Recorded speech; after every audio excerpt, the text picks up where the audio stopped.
ज्ञान ध्यान किछ कर्म न जाना, नाहिन निर्मल करनी। साध संगत कै अंचल लाऊं, बिखम नदी जाए तरणी। ज्ञान ध्यान किछ कर्म न जाना, सार न जाना तेरी। सब ते वड्डा सतगुर नानक, जिन कल राखी मेरी। ना हों जति सती नहीं पढ़िया, मूर्ख मुगदा जन्म भया। प्रणवत नानक तिनकी शरणा, जिन तू नाही विसरिया। सतनाम वाहिगुरु साहिब जीओ। सूही महला पहला, काफी कर दसवां। एक ओंकार सतगुर प्रसाद, मानस जन्म दुलंभ गुरमुख पाया। मन तन होए चुलंभ, जे सतगुर पाया। धन सतगुरु श्री गुरु ग्रंथ साहब महाराज जी दे पावन हजूरी अंदर सच्चे पिता वाहिगुरु जी दी धुर की बाणी, खसम की बाणी, अगमी बाणी दी विचार सरवण करने वास्ते आप अपने समय विचों कीमती समा कढ़ के गुरु दरबार पहुंचते हो। सतगुरु जी की अपार बख्शिश है। अज दे शब्द की आरंभता धन गुरु नानक साहब महाराज जी की सूही राग दे विच है। अष्टपदियां दे शब्द पर यह सूही काफ़ी है। काफ़ी धन गुरु ग्रंथ साहब जी दे विच संपूर्ण राग दे रूप दे विच नहीं आया, ये रागणी दे रूप दे विच ही आया। कला ये सूही राग नाल नहीं आया, आसा नाल आया है, मारू नाल आया है, होर भी दो रागां नाल ये गुरु ग्रंथ साहब जी की बाणी च काफ़ी आया है। ये रागणी है जी। काफ़ी दे कई अर्थ ने। भाई कान सिंह नाभा महान कोश विच लिखते हैं, काफ़ी का मतलब ये है कि ऐसी रीत जिदे पिछे सारे ही गाण, कि जिस रूप दे विच आपां कीर्तन च स्थाई और अंतरियां दे विच वंड लैंदे हां जी तुकां नूं, स्थाई बारंबार पढ़ी जाती है जिहड़ी रहाओ दी हुंदी है। रहाओ दी तुक नूं काफ़ी भी कहा जाता है। इस तरह की ये जिहड़ा राग है सब तो ज़्यादा प्रचलित है जी सूफियां दे विच, सूफी फकीरां दे विच ये राग। और इस तर्जा नूं गाया जाता सी कि जिस तरह एक सूफी जिहड़ा इन्हां दा मुरशद हुंदा सी, वो पढ़दा सी ते चेले बार बार उस तुक नूं बार बार पढ़दे सी। जद वो रुकदा सी तो उस तुक नूं बार बार पढ़ना, इनू भी काफ़ी कहंदे है। काफ़ी जिस तरह मैं आप संगतां नूं दस्सिया जी कि सूफियां दा है, सब तो पुराना काफ़ी मिलता है जी। जिहड़ा काफ़ी दे किस्से या काफ़ी दे विच लिखियां हुई लिखतां ने, वो शाह आलम दियां मिलदियां ने। इस तो बाद असी पढ़ते हाँ बुल्ले शाह दे काफ़ी। बुल्ले शाह दे पढ़ते हैं जी काफ़ी, जिन्हों कि शौबिंद मैं कली के मैनू शौ नहीं दिसदा, कि हर पासे शौ वसदा है, पर मेरी अख नहीं है कि मैं उस अख नाल शौ नूं वेख सकां अपने। इत्थे काफ़ी धन गुरु नानक साहब जी ने वरतिया है सूही नाल रला के गाउणा है। सूही ते काफ़ी। सूही महला पहला, काफ़ी घर दसवां। काफ़ी का संबंध घर नाल नहीं है, काफ़ी का संबंध सूही नाल ही है। घर दसवां है, घर नौवां दे शब्द पिछे पढ़ के आए हैं कल। एक ओंकार सतगुर प्रसाद, ਮਾਨਸ ਜਨਮ ਦੁਲੰਭ ਗੁਰਮੁਖ ਪਾਇਆ, ਮਨ ਤਨ ਹੋਏ ਚੁਲੰਭ ਜੇ ਸਤਿਗੁਰ ਭਾਇਆ। ਧੰਨ ਗੁਰੂ ਗ੍ਰੰਥ ਸਾਹਿਬ ਮਹਾਰਾਜ ਜੀ ਦਾ ਇਹ ਸ਼ਬਦ ਉਸ ਦਿਨ ਆਇਆ ਜਿਸ ਦਿਨ ਇਸੀ ਦਰਬਾਰ ਦੇ ਵਿੱਚ ਭਾਈ ਤਨਵੀਰ ਸਿੰਘ ਤੇ ਜਪਮਨ ਸਿੰਘ ਚਰਣੀ ਲੱਗੇ ਸਨ। ਮੈਨੂੰ ਯਾਦ ਹੈ ਜਦ ਉਹ ਚਰਣੀ ਲੱਗੇ ਸਨ ਤੇ ਜਿਹੜਾ ਹੁਕਮਨਾਮਾ ਲਿਆ ਗਿਆ ਤੇ ਇਹੀ ਆਇਆ ਸੀ। ਤੇ ਮੈਂ ਹੋਰ ਬੇਨਤੀ ਕਰਾਂਗਾ ਕਿ ਜਿਹੜੇ ਗੁਰੂ ਕੇ ਸਿੱਖ ਹਜੇ ਵੀ ਨਹੀਂ ਚਰਣੀ ਲੱਗੇ, ਘਟੋ ਘੱਟ ਜੀਵਨ ਦੇ ਵਿੱਚ ਇਹ ਸਭ ਤੋਂ ਵੱਡਾ ਕਾਰਜ ਹੋਏਗਾ ਕਿ ਸਤਿਗੁਰ ਜੀ ਦੀ ਚਰਣੀ ਲੱਗੀਏ। ਕੱਲ ਵੀ ਮੈਨੂੰ ਇੱਕ ਨੌਜਵਾਨ ਗੁਰਸਿੱਖ ਵੀਰ ਨੇ ਦੱਸਿਆ ਕਿ ਡਾਕਟਰ ਸਾਹਿਬ ਮੈਂ ਚਰਣੀ ਲੱਗਣਾ ਕੀ ਕਰਨਾ ਹੈ? ਕੁਛ ਵੀ ਨਹੀਂ ਕਰਨਾ ਜੀ, ਬਸ ਸਣੇ ਕੇਸੀ ਇਸ਼ਨਾਨ ਜਿਹੜੀ ਪੁਰਾਣੀ ਮਰਿਆਦਾ ਮੰਨੀ ਜਾਂਦੀ ਹੈ ਕਰਕੇ ਗੁਰੂ ਕਾ ਸਿੱਖ ਭਾਵ ਸਵੇਰ ਦਾ ਕੀਤਾ ਹੋਇਆ ਇਸ਼ਨਾਨ ਕੋਈ ਨਹੀਂ। ਗੁਰੂ ਕਾ ਸਿੱਖ ਆਏ ਇੱਥੇ ਦੇਗ ਤੇ ਹਰ ਵੇਲੇ ਮੌਜੂਦ ਹੈ, ਦੇਗ ਪ੍ਰਸ਼ਾਦ ਲਏ ਔਰ ਇੱਥੇ ਆ ਕੇ ਅਸੀਂ ਆਨੰਦ ਸਾਹਿਬ ਪੜਾਂਗੇ, ਅਰਦਾਸ ਹੋਏਗੀ, ਅਰਦਾਸ ਤੋਂ ਬਾਅਦ ਚਰਣੀ ਲਾਉਣ ਦੀ ਪਰੰਪਰਾ ਜਿਹੜੀ ਹੁੰਦੀ ਹੈ ਹੁਕਮਨਾਮਾ ਲੈ ਕੇ ਜਾਂ ਸਹਿਜ ਪਾਠ ਦੀ ਆਰੰਭਤਾ ਕਰਨੀ। ਸਤਿਗੁਰ ਜੀ ਮਿਹਰ ਕਰਨ ਜੀ। ਆਓ ਜੀ ਇਸ ਸ਼ਬਦ ਦੇ ਵਿਚਾਰ ਹੁਣ ਕਰੀਏ। ਸਿਰਫ ਇੱਕ ਬੇਨਤੀ ਸੀ ਕਿ ਅਸੀਂ ਚਰਣੀ ਲੱਗੀਏ ਸਾਰੇ ਹੀ ਸਤਿਗੁਰੂ ਗੁਰੂ ਗ੍ਰੰਥ ਸਾਹਿਬ ਮਹਾਰਾਜ ਜੀ ਦੇ। ਲੱਗਣਾ ਬਹੁਤ ਲਾਜ਼ਮੀ ਹੈ ਹਰ ਇੱਕ ਸਿੱਖ ਲਈ, ਤਾਂ ਕਿ ਆਪਾਂ ਆਪਣੇ ਪਿਤਾ ਦਾ ਆਪਣੇ ਖਸਮ ਦਾ ਵਾਹਿਗੁਰੂ ਸ਼ੌਹ ਦਾ ਖਜ਼ਾਨਾ ਪੜ੍ਹੀਏ। ਪੀਊ ਦਾਦੇ ਕਾ ਖੋਲ ਡਿੱਠਾ ਖਜ਼ਾਨਾ। ਸੀਸ ਬਖਸ਼ੋ, ਗੱਜ ਵੱਜ ਕੇ ਫਤਿਹ ਬੁਲਾਓ, ਆਖੋ ਜੀ ਵਾਹਿਗੁਰੂ ਜੀ ਕਾ ਖਾਲਸਾ ਵਾਹਿਗੁਰੂ ਜੀ ਕੀ ਫਤਿਹ। ਰੋਜ਼ ਆਪਾਂ ਸੋਦਰ ਦੇ ਵਿੱਚ ਪੜ੍ਹਦੇ ਹਾਂ ਭਈ ਪ੍ਰਾਪਤ ਮਾਨੁਖ ਦੇ ਹੁਰੀਆ ਗੋਬਿੰਦ ਮਿਲਣ ਕੀ ਇਹ ਤੇਰੀ ਬਰੀਆ ਅਵਰ ਕਾਜ ਤੇਰਾ ਕਿਤਾ ਨਾ ਕਾਮਿਲ ਸਾਧ ਸੰਗਤ ਭਜ ਕੇਵਲ ਨਾਮ ਸਰੰਜਾਮ ਲਾਗ। ਸਰੰਜਾਮ ਦਾ ਮਤਲਬ ਹੁੰਦਾ ਜਤਨ, ਮਸ਼ੱਕਤ ਜ਼ਰੂਰ ਕਰੀਏ। ਮਸ਼ੱਕਤ ਤੋਂ ਬਿਨਾਂ ਇਸ ਮਾਰਗ ਤੇ ਨਹੀਂ ਤੁਰਿਆ ਜਾਂਦਾ, ਉਦਮ ਕਰਨਾ ਪੈਣਾ। ਸਰੰਜਾਮ ਲਾਗ ਭਵ ਜਲ ਤਰਨ ਕੇ ਇਸ ਭਵ ਸਾਗਰ ਤੋਂ ਪਾਰ ਹੋਣ ਦੇ ਵੀ ਯਤਨ ਕਰੀਏ, ਕਿਉਂਕਿ ਜੇ ਨਹੀਂ ਕੀਤਾ ਤੇ ਜਨਮ ਬ੍ਰਿਥਾ ਜਾਤ ਰੰਗ ਮਾਇਆ ਕੇ। ਮਾਨਸ ਜਨਮ ਦੁਲੰਭ ਗੁਰਮੁਖ ਪਾਇਆ, ਗੁਰੂ ਦੇ ਸਨਮੁਖ ਹੀ ਇਹ ਜਨਮ ਇਹ ਮਨੁੱਖਾ ਦੇ ਹੀ ਪਵਿੱਤਰ ਹੁੰਦੀ ਹੈ। ਜੀਵਨ ਦੀ ਰੋਹ ਦਾ ਪਤਾ ਲੱਗਦਾ ਹੈ, ਜੀਵਨ ਦੇ ਅਹਿਸਾਸ ਦਾ, ਤੇ ਜੀਵਨ ਵਿੱਚ ਕੀ ਕਮਾਉਣਾ ਹੈ ਕੀ ਨਹੀਂ ਕਮਾਉਣਾ ਇਹ ਗੁਰੂ ਦੱਸਦੇ ਨੇ। ਮਨ ਤਨ ਹੋਏ ਚੁਲੰਭ ਜੇ ਸਤਿਗੁਰ ਭਾਇਆ। ਅੱਜ ਧੰਨ ਗੁਰੂ ਗ੍ਰੰਥ ਸਾਹਿਬ ਮਹਾਰਾਜ ਜੀ ਦੇ ਇਹਨਾਂ ਦਿਨਾਂ ਦੇ ਵਿੱਚ ਮਾਘ ਦੀ ਸੰਗਰਾਂਦ ਦੇ ਆਰੰਭ ਤੋਂ ਹੀ ਗੁਰੂ ਘਰ ਦੀ ਮਰਿਆਦਾ ਹੈ ਜੀ, ਬਸੰਤ ਦੀ ਆਰੰਭਤਾ ਹੁੰਦੀ ਹੈ ਫੱਗਣ ਤੱਕ। ਤੇ ਇਹਦੇ ਵਿੱਚ ਸਤਿਗੁਰ ਜੀ ਦਾ ਇਹ ਵਾਕ ਹੈ, ਇਹ ਸ਼ਬਦ ਹੈ, ਹਰ ਕਾ ਨਾਮ ਧਿਆਇ ਕੈ ਹੋ ਹਰਿਆ ਭਾਈ। ਕਰਮ ਲਿਖਨ ਤੇ ਭਾਈ ਹੈ ਇਹ ਰੁੱਤ ਸੁਆਈ ਵਣ ਤ੍ਰਿਣ ਤ੍ਰਿਭਵਨ ਮੌਲਿਆ ਅੰਮ੍ਰਿਤ ਫਲ ਪਾਈ। ਮਿਲ ਸਾਧੂ ਸੁਖ ਉਪਜੈ ਲੱਥੀ ਸਭ ਛਾਈ ਨਾਨਕ ਸਿਮਰੈ ਏਕ ਨਾਮ ਫਿਰ ਬਹੁਰ ਨਾ ਧਾਈ। ਇਸ ਰੂਪ ਦੇ ਵਿੱਚ ਉਹ ਗੁਰੂ ਕਾ ਸਿੱਖ ਪੰਜੇ ਬੱਦੇ ਮਹਾਬਲੀ ਕਰ ਸੱਚਾ ਢੋਆ ਆਪਣੇ ਚਰਨ ਜਪਾਇਨ ਵਿੱਚ ਦੇ ਖਲੋਆ। ਰੋਗ ਸੋਗ ਸਭ ਮਿਟ ਗਏ ਨਿਤ ਨਵਾ ਨਰੋਆ। ਦਿਨ ਰੈਣ ਨਾਮ ਧਿਆਇਂਦਾ ਫਿਰ ਪਾਏ ਨਾ ਮੋਆ। ਇਹਨੂੰ ਕਿਹਾ ਚੁਲੰਭ, ਕਿ ਉਹਦੇ ਮਨ ਦੇ ਵਿੱਚ ਪ੍ਰਭੂ ਦਾ ਲਾਲ ਰੰਗ ਲੱਗ ਜਾਂਦਾ ਹੈ, ਗੂੜਾ ਰੰਗ। ਸੋਹਬ ਤਾਂ ਸੁਹਾਗਣੀ ਜਾਂ ਮੰਨ ਲਏ ਸੱਚ ਨਾਉ। ਉਹ ਸੁਹਾਗਣੀ ਉਹ ਚੁਲੰਭ ਹੋ ਜਾਂਦੀ ਹੈ, ਉਹਦਾ ਮਨ ਤੇ ਤਨ ਪ੍ਰਭੂ ਦੇ ਰੰਗ, ਪ੍ਰਭੂ ਦੇ ਸ਼ਬਦ, ਪ੍ਰਭੂ ਦੇ ਹੁਕਮ ਦੇ ਵਿੱਚ ਰੰਗਿਆ ਜਾਂਦਾ ਹੈ। ਜੋ ਸਤਿਗੁਰੂ ਨੂੰ ਚੰਗਾ ਲੱਗਦਾ ਹੈ ਉਹ ਹੁਕਮ ਉਹਨੂੰ ਵੀ ਚੰਗਾ ਲੱਗਦਾ ਹੈ ਜੀ। ਚੱਲੇ ਜਨਮ ਸਵਾਰ ਵਖਰ ਸੱਚ ਲੈ, ਪਤ ਪਾਏ ਦਰਬਾਰ ਸਤਿਗੁਰ ਸ਼ਬਦ ਪੈ ਰਹਾਉ। ਕੱਲ ਦੀ ਵਿਚਾਰ ਦੇ ਵਿੱਚ ਜ਼ਿਆਦਾ ਐਮਫੈਸਿਸ, ਜ਼ਿਆਦਾ ਜ਼ੋਰ ਮੈਂ ਸ਼ਬਦ ਤੇ ਇਸ ਲਈ ਦਿੱਤਾ ਸੀ ਕਿਉਂਕਿ ਇਹ ਅਸ਼ਟਪਦੀਆਂ ਦੇ ਜਿੰਨੇ ਸ਼ਬਦ ਨੇ ਗੁਰੂ ਨਾਨਕ ਸਾਹਿਬ ਜੀ ਦੇ ਸ਼ਬਦ ਦੇ ਚੌਗਿਰਦੇ ਹੀ ਹੈ। ਅਸੀਂ ਪੜ੍ਹਿਆ ਸੀ ਮੈਂ ਸਭ ਅਵਗੁਣ ਮੈਂ ਗੁਣ ਨਹੀਂ ਕੋਈ ਕਿਉਂ ਕਰ ਕੰਤ ਮਿਲਾਵਾ ਹੋਈ। ਇਹ ਵੀ ਸ਼ਬਦ ਦਾ ਸੀ, ਕੰਤ ਸ਼ਬਦ ਹੈ। ਇਸ ਰੂਪ ਦੇ ਵਿੱਚ ਵੀ ਚੱਲੇ ਜਨਮ ਸਵਾਰ ਵਖਰ ਸੱਚ ਲੈ। ਸੱਚ ਦਾ ਵਖਰ ਕਿਸੇ ਵਿਰਲੇ ਕੋਲ ਹੈ, ਨਹੀਂ ਤੇ ਸਾਰੇ ਅਸੀਂ ਅੰਦਰ ਝੂਠ ਹੀ ਲਈ ਫਿਰਦੇ ਹਾਂ ਜੀ, ਭਰੇ ਪਏ ਅੰਦਰ ਫਰੇਬਾਂ ਦੇ।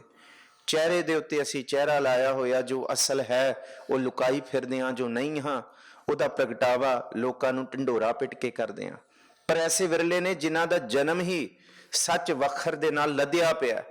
ਇਹ ਹੈ ਕੋ ਵੰਜਾਰੋ ਰਾਮ ਕੋ ਮੇਰਾ ਟਾਂਡਾ ਲਾਦਿਆ ਜਾਏ ਰੇ। ਟਾਂਡੇ ਦਾ ਮਤਲਬ ਹੁੰਦਾ ਕਾਫਲਾ, ਬਲਦਾਂ ਦਾ, ਉਹ ਗੱਡਿਆਂ ਦਾ ਕਾਫਲਾ, ਕੋਈ ਵਿਰਲਾ ਵਣਜਾਰਾ ਹੈ ਜਿਹੜਾ ਇਸ ਸੰਗਤ ਦੇ ਕਾਫਲੇ ਦੇ ਨਾਲ ਇਸ ਟਾਂਡੇ ਨੂੰ ਲੈ ਕੇ ਤੁਰਦਾ ਹੈ। ਟਾਂਡੇ ਦਾ ਮਤਲਬ ਇਸ ਖਜ਼ਾਨੇ ਨੂੰ ਲੈ ਕੇ ਤੁਰਦਾ ਹੈ। ਪਤ ਪਾਏ ਦਰਬਾਰ ਸਤਿਗੁਰ ਸ਼ਬਦ ਭੈ, ਜਿਹੜਾ ਸਤਿਗੁਰ ਜੀ ਦੇ ਸ਼ਬਦ ਦੇ ਵਿੱਚ ਭੈ ਰੱਖਦਾ ਹੈ, ਹੁਕਮ ਨੂੰ ਮੰਨਦਾ ਹੈ, ਸ਼ਬਦ ਨੂੰ ਕਮਾਉਂਦਾ ਹੈ, ਉਹ ਸਤਿਗੁਰ ਜੀ ਦੇ ਦਰ ਤੇ ਦਰਬਾਰ ਦੇ ਵਿੱਚ ਉਹ ਬਹੁਤ ਸ਼ੋਭਾ ਪਾਉਂਦਾ ਹੈ ਜੀ। ਰਹਾਓ ਮਨ ਤਨ ਸੱਚ ਸਲਾਹ, ਸਾਚੇ ਮਨ ਪਾਇਆ, ਲਾਲ ਰਤਾ ਮਨ ਮਾਨਿਆ, ਗੁਰ ਪੂਰਾ ਪਾਇਆ। ਮਨ ਤਨ ਸੱਚ ਸਲਾਹ, ਸਾਚੇ ਮਨ ਪਾਇਆ। ਮਨ ਤੇ ਤਨ ਨਾਲ ਸੱਚੇ ਦੀ ਸਿਫਤ ਸਲਾਣਾ ਕਰੀਏ। ਮਨ ਨੂੰ ਤੇ ਤਨ ਨੂੰ ਇਸ ਸਿਫਤ ਸਲਾਹ ਕੀਤੀ ਹੋਈ ਦਾ ਅਸਰ ਕਬੂਲ ਹੋਏ। ਪਤਾ ਲੱਗੇ ਸੰਗਤ ਚੋਂ ਆਏ ਆ, ਪਤਾ ਲੱਗੇ ਬੰਦਗੀ ਮਨ ਦੇ ਉੱਤੇ ਬਾਣੀ ਦਾ ਅਸਰ ਪਿਆ। ਇਹ ਨਾ ਹੋਏ ਜੇ ਇਹ ਮਨ ਪੱਥਰ ਦੀ ਤਰ੍ਹਾਂ ਹੀ ਰਹਿ ਗਿਆ, ਉਹਨੂੰ ਭਾਵੇਂ ਕਈ ਜਨਮ ਸਮੁੰਦਰ ਵਿੱਚ ਪਾਣੀ 'ਚ ਭਿਉਂ ਕੇ ਰੱਖੋ, ਪੱਥਰ ਅੰਦਰ ਸੁੱਕਾ ਦਾ ਸੁੱਕਾ ਹੀ ਹੈ। ਸਤਿਗੁਰੂ ਜੀ ਕਹਿੰਦੇ ਇਹ ਨਹੀਂ, ਸੰਗਤ ਦਾ ਅਸਰ ਦਿਸੇ ਜੀਵਨ ਵਿੱਚੋਂ, ਮਨ ਵਿੱਚੋਂ ਨਿਮਾਣਪੁਣ ਆਏ। ਕੱਲ ਵੀ ਜ਼ਿਕਰ ਕੀਤਾ ਸੀ ਕਿ ਇਸ ਤਰ੍ਹਾਂ ਦੀ ਮਿੱਠੀ ਬਿਰਤੀ ਆਏ ਜਿਸ ਤਰ੍ਹਾਂ ਦੀ ਮਿੱਠ ਬੋਲੜੇ ਵਾਲੀ ਬਿਰਤੀ ਇੱਕ ਗੁਰਮੁਖ ਦੀ ਹੁੰਦੀ ਹੈ। ਸਾਚੇ ਮਨ ਭਾਇਆ, ਕਹਿੰਦੇ ਸੱਚੇ ਨੂੰ ਇਹ ਚੰਗਾ ਲੱਗਦਾ ਹੈ ਤੇ ਉਹਦਾ ਮਨ ਵੀ ਸੱਚਾ ਹੋ ਜਾਂਦਾ ਹੈ, ਉਹ ਸਤਿਗੁਰੂ ਜੀ ਦੇ ਹੁਕਮ ਨੂੰ ਭਾਉਂਦਾ। ਲਾਲ ਰਤਾ ਮਨ ਮਾਨਿਆ, ਗੁਰਪੂਰਾ ਪਾਇਆ। ਲਾਲ ਰੰਗ ਤਿਸਕੋ ਲਗਾ ਜਿਸਕਾ ਵਡਭਾਗਾ, ਉਹ ਇੰਨਾ ਵਡਭਾਗ ਹੋ ਜਾਂਦਾ ਹੈ ਗੁਰੂ ਕਾ ਸਿੱਖ। ਕਹਿੰਦੇ ਉਹਦੇ ਅੰਦਰ ਪ੍ਰਭੂ ਦਾ ਨਾਮ ਰੰਗ ਚੜਦਾ ਹੈ। ਤੇ ਫਿਰ ਸਾਹਿਬ ਜੀ ਕਹਿੰਦੇ ਰੰਗੇ ਕਾ ਕਿਆ ਰੰਗੀ ਹੈ। ਕੱਲ ਪੜਿਆ ਸੀ ਕਿ ਜਿਹਨੂੰ ਲਾਲ ਰੰਗ ਲੰਘ ਗਿਆ ਉਹਨੂੰ ਮਾਇਆ ਦਾ ਰੰਗ ਕਿਵੇਂ ਚੜੇਗਾ। ਜਿਹਨੂੰ ਇਹ ਪ੍ਰਭੂ ਦੇ ਨਾਮ ਦਾ ਰੰਗ ਲੱਗ ਗਿਆ ਉਹਨੂੰ ਗੁਰੂ ਪੂਰੇ ਦੀ ਪ੍ਰਾਪਤੀ, ਗਿਆਨ ਦੀ ਪ੍ਰਾਪਤੀ, ਸ਼ਬਦ ਦੀ ਪ੍ਰਾਪਤੀ, ਹੁਕਮ ਦੀ ਪ੍ਰਾਪਤੀ, ਵਿਸਮਾਤ ਦੀ ਪ੍ਰਾਪਤੀ, ਗੁਰੂ ਦੇ ਅਨਹਦ ਦੀ ਪ੍ਰਾਪਤੀ ਹੁੰਦੀ ਹੈ ਜੀ। ਹਉ ਜੀਵਾ ਗੁਣ ਸਾਰ, ਅੰਤਰ ਤੂੰ ਵਸੈ, ਤੂੰ ਵਸੈ ਮਨ ਮਾਹੀ, ਸਹਿਜੇ ਰਸ ਰਸੈ। ਮੈਂ ਤੁਹਾਡੇ ਗੁਣਾਂ ਨੂੰ ਆਪਣੇ ਹਿਰਦੇ ਵਿੱਚ ਵਸਾਵਾਂਗੀ। ਇਹ ਹੈ ਪ੍ਰਭੂ ਦੀ ਪ੍ਰਾਪਤੀ ਦਾ ਯਤਨ। ਗੁਣ ਤੇ ਵਸਣ ਨਾ। ਹਉ ਜੀਵਾ ਗੁਣ ਸਾਰ, ਅੰਤਰ ਤੂੰ ਵਸੈ, ਤੂੰ ਵਸ ਜਾ ਪ੍ਰਭੂ ਮੇਰੇ ਅੰਦਰ। ਤੂੰ ਵਸੈ ਮਨ ਮਾਹੇ, ਸਹਿਜੇ ਰਸ ਰਸੈ। ਤੁਸੀਂ ਮੇਰੇ ਹਿਰਦੇ ਵਿੱਚ ਵਸ ਜਾਓ, ਮੈਂ ਸਹਿਜ ਰੂਪ ਦੇ ਵਿੱਚ ਤੁਹਾਡੇ ਆਨੰਦ, ਤੁਹਾਡੇ ਨਾਮ, ਤੁਹਾਡੇ ਸ਼ਬਦ ਦਾ ਰਸ ਲਵਾਂ। ਇਹ ਰਸ ਨਹੀਂ ਹੈ ਕਿ ਹੁਣ ਲਿਆ ਅੱਧਾ ਪੌਣਾ ਘੰਟਾ ਤੁਰ ਕੇ ਖਤਮ ਫਿਰ ਬੈਠੇ ਨਾ। ਇਹ ਤੇ ਰੰਗ ਲਾਗਤ ਲਾਗਤ ਲਾਗਤ ਹੈ। ਇਹ ਤੇ ਸਹਿਜ ਰੰਗ ਹੈ।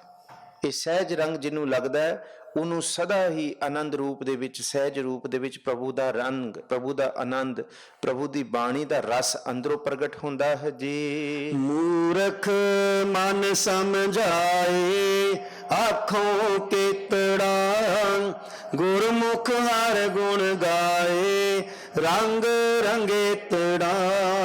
ਹਮ ਅੰਦਲੇ ਗਿਆਨਹੀਨ ਅਗਿਆਨੀ ਕਿਉਂ ਚੱਲ ਹੈ ਮਾਰਗ ਪੰਥਾ।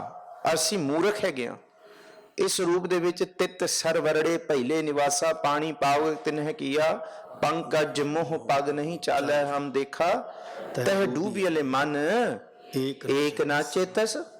ਮੂੜ ਮਨਾ, ਮੂੜ ਕਹਿੰਦੇ ਮੂਰਖ। हे ਮੂਰਖ ਮਨ, ਮੂਰਖ ਮਨ ਸਮਝਾਏ ਆਖੋਂ ਕੇਤਨਾ। ਮੈਂ ਕਿਵੇਂ ਇਹਨੂੰ ਸਮਝਾਵਾਂ। ਇਹ ਤੇ ਮਨ, ਇਹ ਮਨ ਕਰਮਾ, ਇਹ ਮਨ ਤਨ ਧਰਮਾ, ਇਹ ਮਨ ਪੰਜ ਤਤ ਤੇ ਜਨਮਾ। ਅੱਗੇ ਫਿਰ ਕਹਿੰਦੇ ਸਾਕਤ ਲੋਭੀ, ਇਹ ਮਨ ਮੂੜਾ, ਮੂਰਖ ਮਨ ਹੈ। ਕਿਵੇਂ ਸਮਝਾਵਾਂ ਇਹਨੂੰ, ਨਹੀਂ ਟਿਕਦਾ। ਤੇ ਸਤਿਗੁਰੂ ਜੀ ਕਹਿੰਦੇ ਸਾਰੇ ਯਤਨ ਛੱਡ, ਗੁਰੂ ਦੇ ਸਨਮੁਖ ਆ ਕੇ ਬੈਠ। ਗੁਰੂ ਦੇ ਜਿਹੜਾ ਸਨਮੁਖ ਬੈਠਦਾ, ਗੁਰਮੁਖ ਹਰ ਗੁਣ ਗਾਏ ਰੰਗ ਰੰਗੇਤੜਾ। ਜਿਹੜਾ ਰੋਜ਼ ਬੈਠਣਾ ਸ਼ੁਰੂ ਕਰ ਦੇਗਾ ਉਹਨੂੰ ਪ੍ਰਭੂ ਦੇ ਨਾਮ ਦਾ ਰੰਗ ਗੁਰੂ ਦੇ ਸਨਮੁਖ ਬੈਠਿਆਂ ਲੱਗਣਾ ਹੀ ਲੱਗਣਾ। ਭਾਵ ਉਹਦਾ ਮਨ ਗੁਰੂ ਦੇ ਸ਼ਬਦ 'ਚ ਟਿਕੇਗਾ ਜੀ। ਨਿਤ ਨਿਤ ਹਿਰਦੈ ਸਮਾਲ, ਪ੍ਰੀਤਮ ਆਪਣਾ, ਜੇ ਚੱਲੇ ਗੁਣ ਨਾਲ, ਨਾਹੀ ਦੁਖ ਸੰਤਾਪਣਾ। ਸਦਾ ਹੀ ਕਦੀ ਨਾ ਵਿਸਰ, ਵਿਸਰ ਨਾਹੀ ਦਾਤਾਰ, ਆਪਣਾ ਨਾਮ ਦਿਓ। ਕਰੀਏ ਕੀ। ਸਤਿਗੁਰੂ ਜੀ ਕਹਿੰਦੇ ਗੁਣ ਗਾਵਾਂ ਦਿਨ ਰਾਤ, ਨਾਨਕ ਚਾਹ ਇਹੋ। ਇਹ ਚਾਹ ਹੈ ਮੇਰੇ ਅੰਦਰ, ਇਹ ਅੰਦਰ ਦੀ ਪ੍ਰੀਤ ਹੈ ਕਿ ਸਤਿਗੁਰੂ ਜੀ ਤੁਹਾਡਾ ਨਾਮ ਇਵੇਂ ਜਪਾਂ। ਜੋ ਤੁਮ ਗਿਰਵਰ ਤੋ ਹਮ ਮੋਰਾ, ਜੋ ਤੁਮ ਚੰਦ ਤੋਂ ਹਮ ਪਏ ਹੈ ਚਕੋਰਾ। ਅੱਗੇ ਕਹਿੰਦੇ ਕਿ ਜੋ ਤੁਮ ਦੀਵਰਾ, तो हम बाती, जो तुम तीरथ तो हम जाति। कि ਜੇ ਤੁਸੀਂ ਦੀਵੇ ਬਣ ਗਏ ਤੇ ਅਸੀਂ ਤੁਹਾਡੀ ਚਾਨਣ ਬਣ ਕੇ ਨਾਲ ਆ, ਜੇ ਤੁਸੀਂ ਤੀਰਥ ਬਣ ਗਏ ਤੇ ਅਸੀਂ ਉੱਥੇ ਆ ਕੇ ਵਸ ਜਾਾਂਗੇ। ਇਸ ਰੂਪ ਦੇ ਵਿੱਚ ਨਿਤ ਨਿਤ ਰਿਦਾ ਸੰਭਾਲ ਪ੍ਰੀਤਮ ਆਪਣਾ। ਤੇ ਫਿਰ ਸਤਿਗੁਰ ਜੀ ਕਹਿੰਦੇ ਜੇ ਚੱਲੈ ਗੁਣ ਨਾਲ, ਗੁਰਮੁਖ ਗੁਣਾ ਦਾ ਭਰਪੂਰ ਹੁੰਦਾ ਹੈ। ਅੱਜ ਇੱਕ ਕਦਮ ਤੁਰ ਰਹੇ ਹਾਂ ਜ਼ਿੰਦਗੀ ਦੇ ਵਿੱਚ, ਅੱਗੇ ਕਰੋੜਾਂ ਕਦਮ ਤੁਰਨਾ ਹੈ ਜੀ। ਤੇ ਸਤਿਗੁਰ ਜੀ ਕਹਿੰਦੇ ਡਰਨਾ ਨਹੀਂ ਹੈ, ਭਾਉ ਨਹੀਂ ਖਾਣਾ, ਅੰਦਰ ਭੈ ਭੀਤ ਵੀ ਨਹੀਂ ਹੋਣਾ, ਨਿਰਭਉ ਤੇ ਨਿਰਵੈਰ ਦੀ ਬਿਰਤੀ ਰੱਖਣੀ ਹੈ, ਗੁਰੂ ਦੇ ਗੁਣ ਲੈ ਕੇ ਤੁਰਨੇ ਆ ਨਾਲ। ਇਸ ਕਰਕੇ ਸਤਿਗੁਰ ਜੀ ਕਹਿੰਦੇ ਜੇ ਗੁਣ ਹੋਣਗੇ ਹਿਰਦੇ 'ਚ ਗਿਆਨ ਰੂਪੀ, ਫਿਰ ਇਹ ਮਨ ਡੋਲੇਗਾ ਨਹੀਂ ਕਦੇ, ਇਹ ਮਨ ਦੁੱਖ ਦੇ ਵਿੱਚ ਨਹੀਂ ਆਏਗਾ। ਕਿਉਂਕਿ ਇਹ ਅਵਸਥਾ ਹੈ ਗੁਰਮੁਖ ਦੀ ਤੇ ਮਨਮੁਖ ਦੇ ਵਿੱਚ ਇਹ ਫਰਕ ਹੈ। ਹਰ ਜਨ ਰਾਮ ਨਾਮ ਗੁਣ ਗਾਵੇ, ਹਰੀ ਦੇ ਜਨਾਂ ਕੋਲ, ਪ੍ਰਭੂ ਦੇ ਸਿੱਖਾਂ ਕੋਲ ਪ੍ਰਭੂ ਦੇ ਗੁਣਾਂ ਦਾ ਜਸ ਹੁੰਦਾ ਹੈ। ਤੇ ਫਿਰ ਜੇ ਕੋ ਨਿੰਦ ਕਰੇ ਹਰ ਜਨ ਕੀ, ਉਹ ਕੀ ਨਹੀਂ ਕਰਦਾ, ਆਪਣਾ ਗੁਣ ਨਾ ਗਵਾਵੇ। ਉਹਦੇ ਕੋਲ ਗੁਰੂ ਦਾ ਗੁਣ ਹੈ, ਕਿਉਂਕਿ ਉਹਨੂੰ ਪਤਾ ਹੈ ਹਰ ਬਿਸਰਤ ਤੇਰੇ ਗੁਣ ਗੱਲਿਆ, ਮੈਂ ਵਿਸਰ ਗਿਆ ਤੇ ਇਹ ਗੁਣ ਵੀ ਖਤਮ ਹੋ ਜਾਣਗੇ। ਮੈਂ ਨਿਤ ਨਿਤ ਸੰਭਾਲ ਕੇ ਚੇਤੇ ਕਰਾਂਗਾ, ਇਹ ਗੁਣ ਮੇਰੇ ਨਾਲ ਚੱਲਣਗੇ ਤੇ ਮੈਨੂੰ ਕਦੀ ਦੁੱਖ ਨਹੀਂ ਸੰਤਾਪੇਗਾ ਜੀ। ਮਨ ਮੁਖ ਪਰਮ ਪੁਲਾਣਾ, ਨਾ ਤਿਸ ਰੰਗ ਹੈ, ਮਰਸੀ ਹੋਏ ਵਿਡਾਣਾ, ਮਨ ਤਨ ਭੰਗ ਹੈ। ਜਿਹੜੀ ਮਨ ਦੀ ਪਿੱਛੇ ਵਾਲੀ ਸਾਡੀ ਬਿਰਤੀ ਹੈ, ਇਹ ਭੁਲਾ ਦਿੰਦੀ ਹੈ ਭਰਮਾਂ ਦੇ ਵਿੱਚ ਸਾਨੂੰ ਪ੍ਰਭੂ ਦੇ ਰੰਗ ਦਾ ਕੋਈ ਅਹਿਸਾਸ, ਚੇਤੇ ਦਾ, ਸ਼ੁਕਰਾਨੇ ਦਾ। ਇੱਥੇ ਰੰਗ ਦਾ ਮਤਲਬ ਸ਼ੁਕਰਾਨਾ ਹੀ ਨਹੀਂ ਹੈ ਸਾਡੇ ਮਨ ਦੇ ਵਿੱਚ। ਮਰਸੀ ਹੋਏ ਵਿਡਾਣਾ, ਵਿਡਾਣਾ ਕਹਿੰਦੇ ਆ ਜੀ ਬਹੁਤ ਜ਼ਿਆਦਾ ਅਭਾਗਾ, ਜਿਹਦੇ ਭਾਗ ਮਾੜੇ ਹੋ ਜਾਣ, ਉਹ ਭੈੜਾ ਹੋ ਕੇ ਮਰੇਗਾ। ਇੱਥੇ ਜਿਹੜਾ ਪ੍ਰਭੂ ਤੋਂ, ਪ੍ਰਭੂ ਦੇ ਰੰਗ ਤੋਂ ਟੁੱਟ ਜਾਏ, ਮਨ ਤਨ ਭੰਗ ਹੈ। ਉਹਦਾ ਮਨ ਕਿਸ ਪਾਸੇ ਤੇ ਤਨ ਕਿਸ ਪਾਸੇ, ਭੰਗ ਟੁੱਟ ਜਾਏਗਾ, ਬਿਲਕੁਲ ਬਿਲਕੁਲ ਦੁੱਖਾਂ ਦੇ ਵਿੱਚ ਰਹੇਗਾ ਜੀ। ਗੁਰ ਕੀ ਕਾਰ ਕਮਾਏ, ਲਾਹਾ ਕਰ ਆਣਿਆ, ਗੁਰਬਾਣੀ ਨਿਰਬਾਣ, ਸ਼ਬਦ ਪਛਾਣਿਆ। ਜਿਹੜੇ ਗੁਰੂ ਦੀ ਦੱਸੀ ਕਾਰ, ਗੁਰੂ ਦੇ ਹੁਕਮ ਨੂੰ ਕਮਾਉਂਦੇ ਆ, ਉਹ ਘਰ ਆਪਣੇ ਮਨ ਨੂੰ ਘਰ ਦੇ ਵਿੱਚ ਲਾਹੇ ਦੇ ਨਾਲ, ਆਨੰਦ ਨਾਲ ਲੈ ਕੇ ਆਉਂਦੇ ਆ। ਗੁਰਬਾਣੀ ਨਿਰਬਾਣ, ਨਿਰਬਾਣ ਨਿਰਲੇਪ ਕਰਨ ਵਾਲੀ ਅਵਸਥਾ, ਦੁੱਖ ਤੇ ਸੁਖ ਤੋਂ ਨਿਰਲੇਪ, ਕੰਚਨ ਮਾਟੀ ਮਨ ਹੈ, ਨਿੰਦਾ ਤੇ ਉਸਤਤ ਤੋਂ ਨਿਰਲੇਪ, ਤੋੜ ਤੇ ਮੋੜ ਤੋਂ ਨਿਰਲੇਪ। ਸਤਿਗੁਰੂ ਜੀ ਕਹਿੰਦੇ ਦੁੱਖ ਤੇ ਸੁਖ ਤੋਂ ਨਿਰਲੇਪ, ਮਾੜੇ ਬਚਨ ਤੇ ਚੰਗੇ ਬਚਨਾਂ ਤੋਂ ਨਿਰਲੇਪ, ਕਿਉਂਕਿ ਇੱਕੋ ਜਿਹਾ ਹੋ ਗਿਆ। ਸਭ ਕੋ ਮੀਤ ਹਮ ਆਪਨ ਕੀਨਾ, ਹਮ ਸਭਨਾ ਕੇ ਸਾਜਨ। ਤਾਤ ਪਰਾਈ ਤੋਂ ਨਿਰਲੇਪ, ਬਿਸਰ ਗਈ ਸਭ ਤਾਤ ਪਰਾਈ। ਇਹ ਹੈ ਗੁਰਬਾਣੀ, ਸੱਚੀ ਮੁੱਚੀ ਨਿਰਬਾਣ ਕਰ ਦਿੰਦੀ ਹੈ, ਨਿਰਲੇਪ ਕਰ ਦਿੰਦੀ ਹੈ।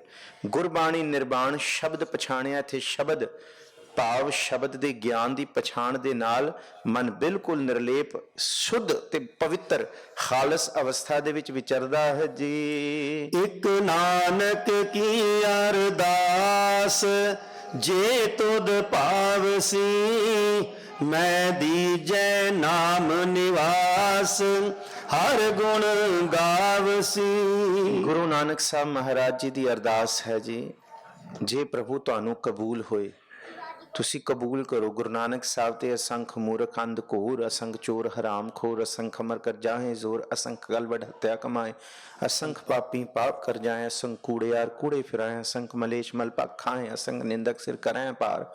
ਇੱਥੇ ਵੀ ਜਦ ਸਾਰੇ ਪਾਪੀਆਂ ਦਾ ਜ਼ਿਕਰ ਕੀਤਾ ਤੇ ਮਹਾਰਾਜ ਆਪਣੇ ਆਪ ਨੂੰ ਕਹਿੰਦੇ ਨਾਨਕ ਨੀਚ ਕਹਿ ਵਿਚਾਰ।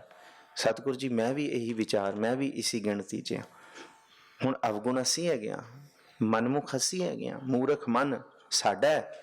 ਪਰ ਗੁਰੂ ਨਾਨਕ ਸਾਹਿਬ ਮਹਾਰਾਜ ਜੀ ਸਭ ਤੇ ਵੱਡਾ ਸਤਿਗੁਰੂ ਨਾਨਕ ਸਾਡੇ ਲਈ ਅਰਦਾਸ ਕਰਦੇ ਹੈ, ਪ੍ਰਭੂ ਜੀ ਇਹ ਅਰਦਾਸ ਜੇ ਤੁਸੀਂ ਕਬੂਲ ਕਰੋ, ਜੇ ਤੁਹਾਨੂੰ ਭਾਵੇ, ਮੈਂ ਦੀਜੈ ਨਾਮ ਨਿਵਾਸ ਹਰ ਗੁਣ ਗਾਵਸੀ, ਮੈਨੂੰ ਨਾਮ ਦਾ ਨਿਵਾਸ, ਨਾਮ ਦੀ ਛਤਰ ਛਾਇਆ, ਨਾਮ ਦਾ ਓਲਾ ਦੋ। ਮਨ ਰੇ ਗਹੋ ਰੇ ਓਲਾ ਨਾਮ ਕਾ, ਗਹੂ ਹਰ ਨਾਮ ਕਾ ਓਲਾ, ਮਨ ਰੇ ਗਹੂ ਹਰ ਨਾਮ ਕਾ ਓਲਾ, ਤੁਝੇ ਨਾ ਲਾਗੈ ਤਾਤਾ ਚੋਲਾ।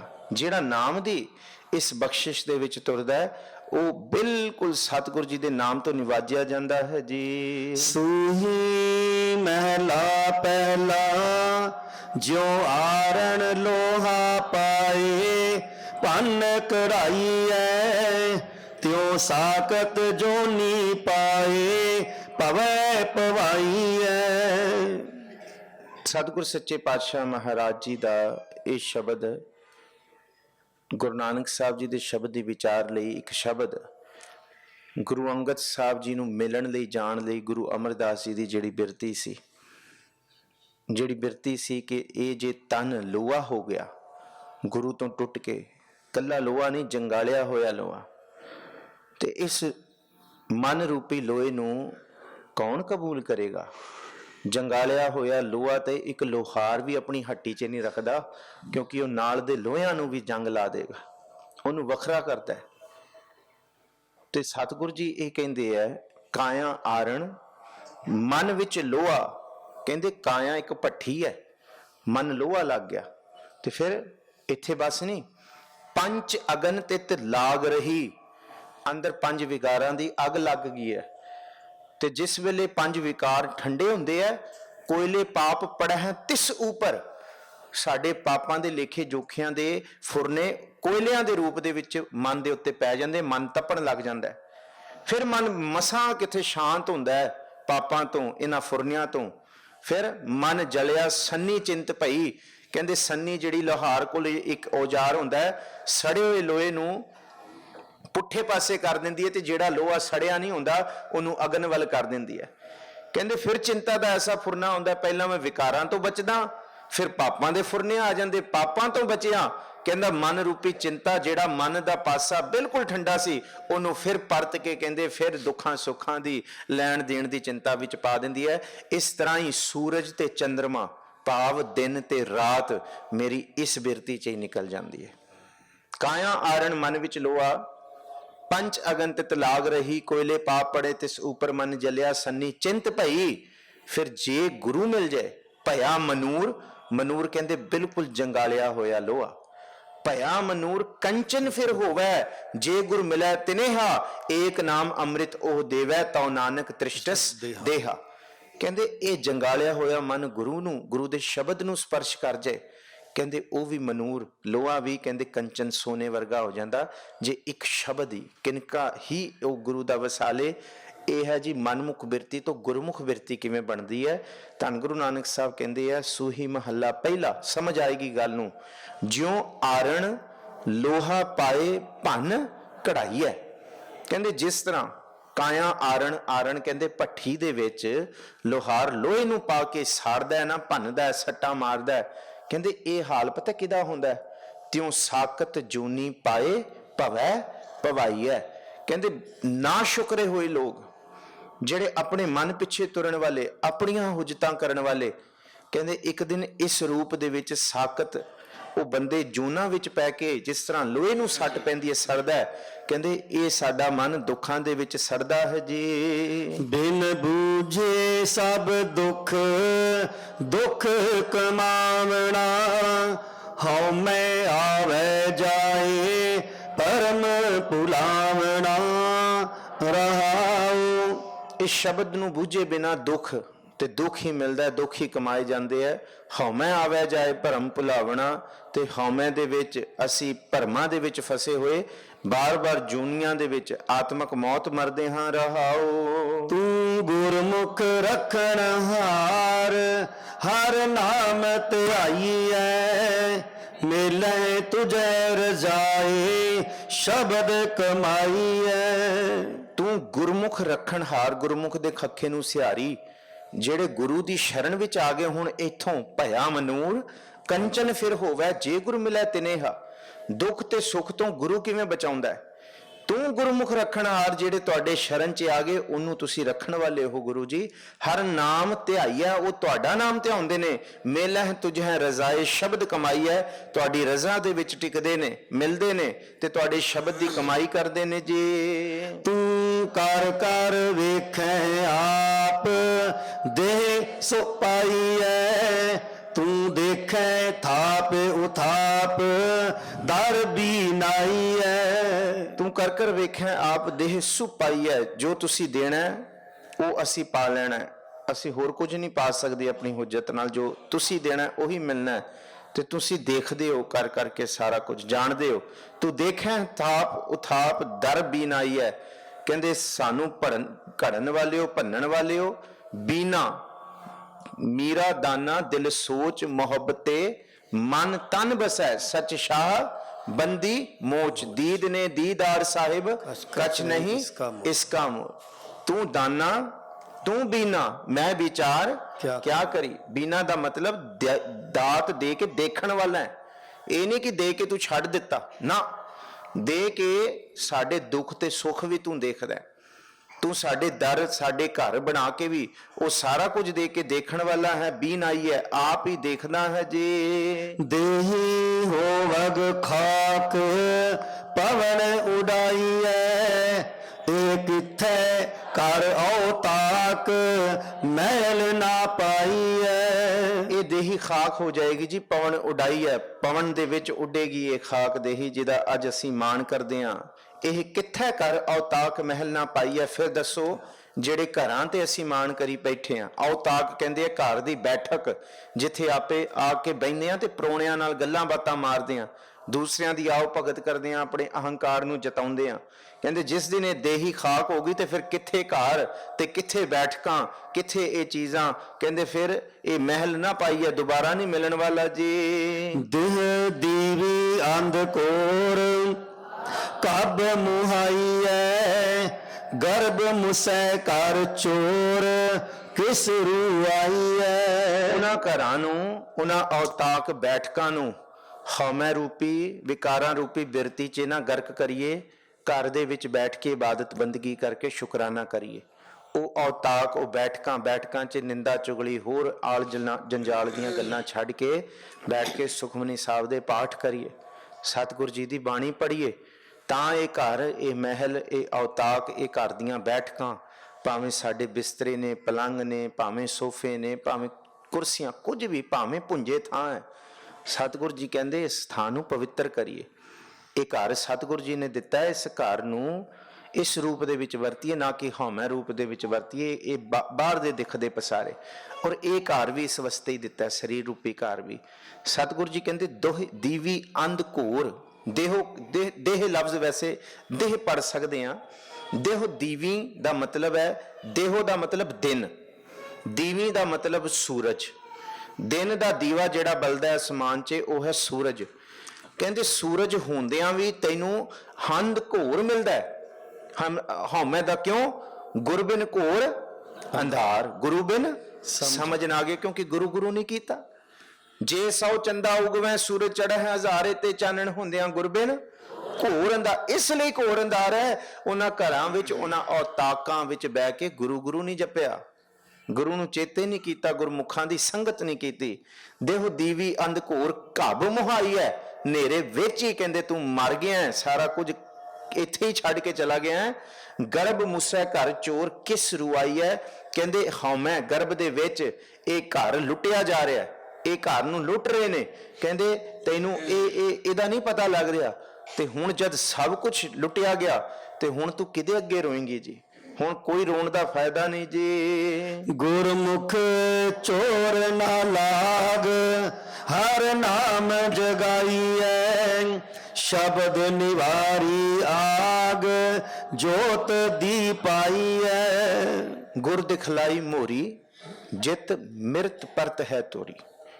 ਕਹਿੰਦੇ ਜਿੱਥੋਂ ਮਿਰਗ ਪੈਂਦੇ ਸੀ ਨਾ, ਜਿਤ ਮਿਰਗ ਤੋਂ ਭਾਵ ਅੰਦਰ ਚੋਰ ਪੈਂਦੇ ਸੀ ਨਾ, ਜਿਸ ਥਾਂ ਤੋਂ ਆ ਜਿਹੜੇ 9 ਦੁਆਰੇ ਪ੍ਰਗਟ ਕੀਏ, ਗੁਰੂ ਨੇ ਮਨ ਦਾ ਐਸਾ ਥਾਂ ਮੋਰਾ ਮੇਰਾ ਦਿਖਾ ਦਿੱਤਾ। ਜਬ ਹਮ ਹੋਤੇ ਤਬ ਤੂੰ ਨਹੀਂ, ਅਬ ਤੂੰ ਹੀ। ਗੁਰੂ ਨੇ ਇਹ ਦਿਖਾ ਦਿੱਤਾ ਕਿ ਆਪ ਸਵਾਰਹਿ ਮੈਂ ਮਿਲਿਆ ਸੁਖ ਹੋਏ। ਗੁਰੂ ਨੇ ਇਹ ਦਿਖਾ ਦਿੱਤਾ। ਕਹਿੰਦੇ ਜਿਨ੍ਹਾਂ ਨੂੰ ਦਿਖ ਗਿਆ ਗੁਰਮੁਖ ਚੋਰ ਨਾ ਲਾਗ ਹਰ ਨਾਮ ਜਗਾਈਐ ਜਾਗ ਗਏ ਸ਼ਬਦ ਨਿਵਾਰੀ ਆਗ। ਅੱਗ ਹੈ ਜੀ ਅੰਦਰ ਤ੍ਰਿਸ਼ਨਾ ਦੀ, ਅੱਗ ਹੈ ਕੋੜੇ ਬਚਨ ਬੋਲਣ ਦੀ, ਅੱਗ ਹੈ ਜੀ ਅੰਦਰ ਇਸ ਤਰ੍ਹਾਂ ਦੀ ਬਿਰਤੀ ਦੀ, ਜਿਸ ਤਰ੍ਹਾਂ ਦੀ ਬਿਰਤੀ ਵਿੱਚ ਆਪ ਤੇ ਭਾਂਬੜ ਦੇ ਵਿੱਚ ਬੱਲੀ ਫਿਰਦੇ ਆ। ਬਸ ਕਿਸੇ ਨੂੰ ਸੁਖੀ ਦੇਖ ਕੇ ਖੁਸ਼ ਨਹੀਂ ਹੁੰਦੇ। ਆ ਸੁਖੀ ਕਿਉਂ ਹੈ? ਬਸ ਅੱਗ ਲਾ ਦਈਏ, ਬਸ ਢੁੱਚਰ ਜੇ ਘੜ ਦਈਏ, ਬਸ ਭੜਕਾ ਦਈਏ ਕਿਸੇ ਦੇ ਪਿੱਛੇ। ਸਤਿਗੁਰੂ ਜੀ ਕਹਿੰਦੇ ਇਹ ਸ਼ਬਦ ਹੀ ਐਸੀ ਕਲਾ ਹੈ ਜਿਹੜੇ ਅੰਦਰ ਦੀ ਅੱਗ ਨੂੰ ਨਿਵਾਰੇਗਾ।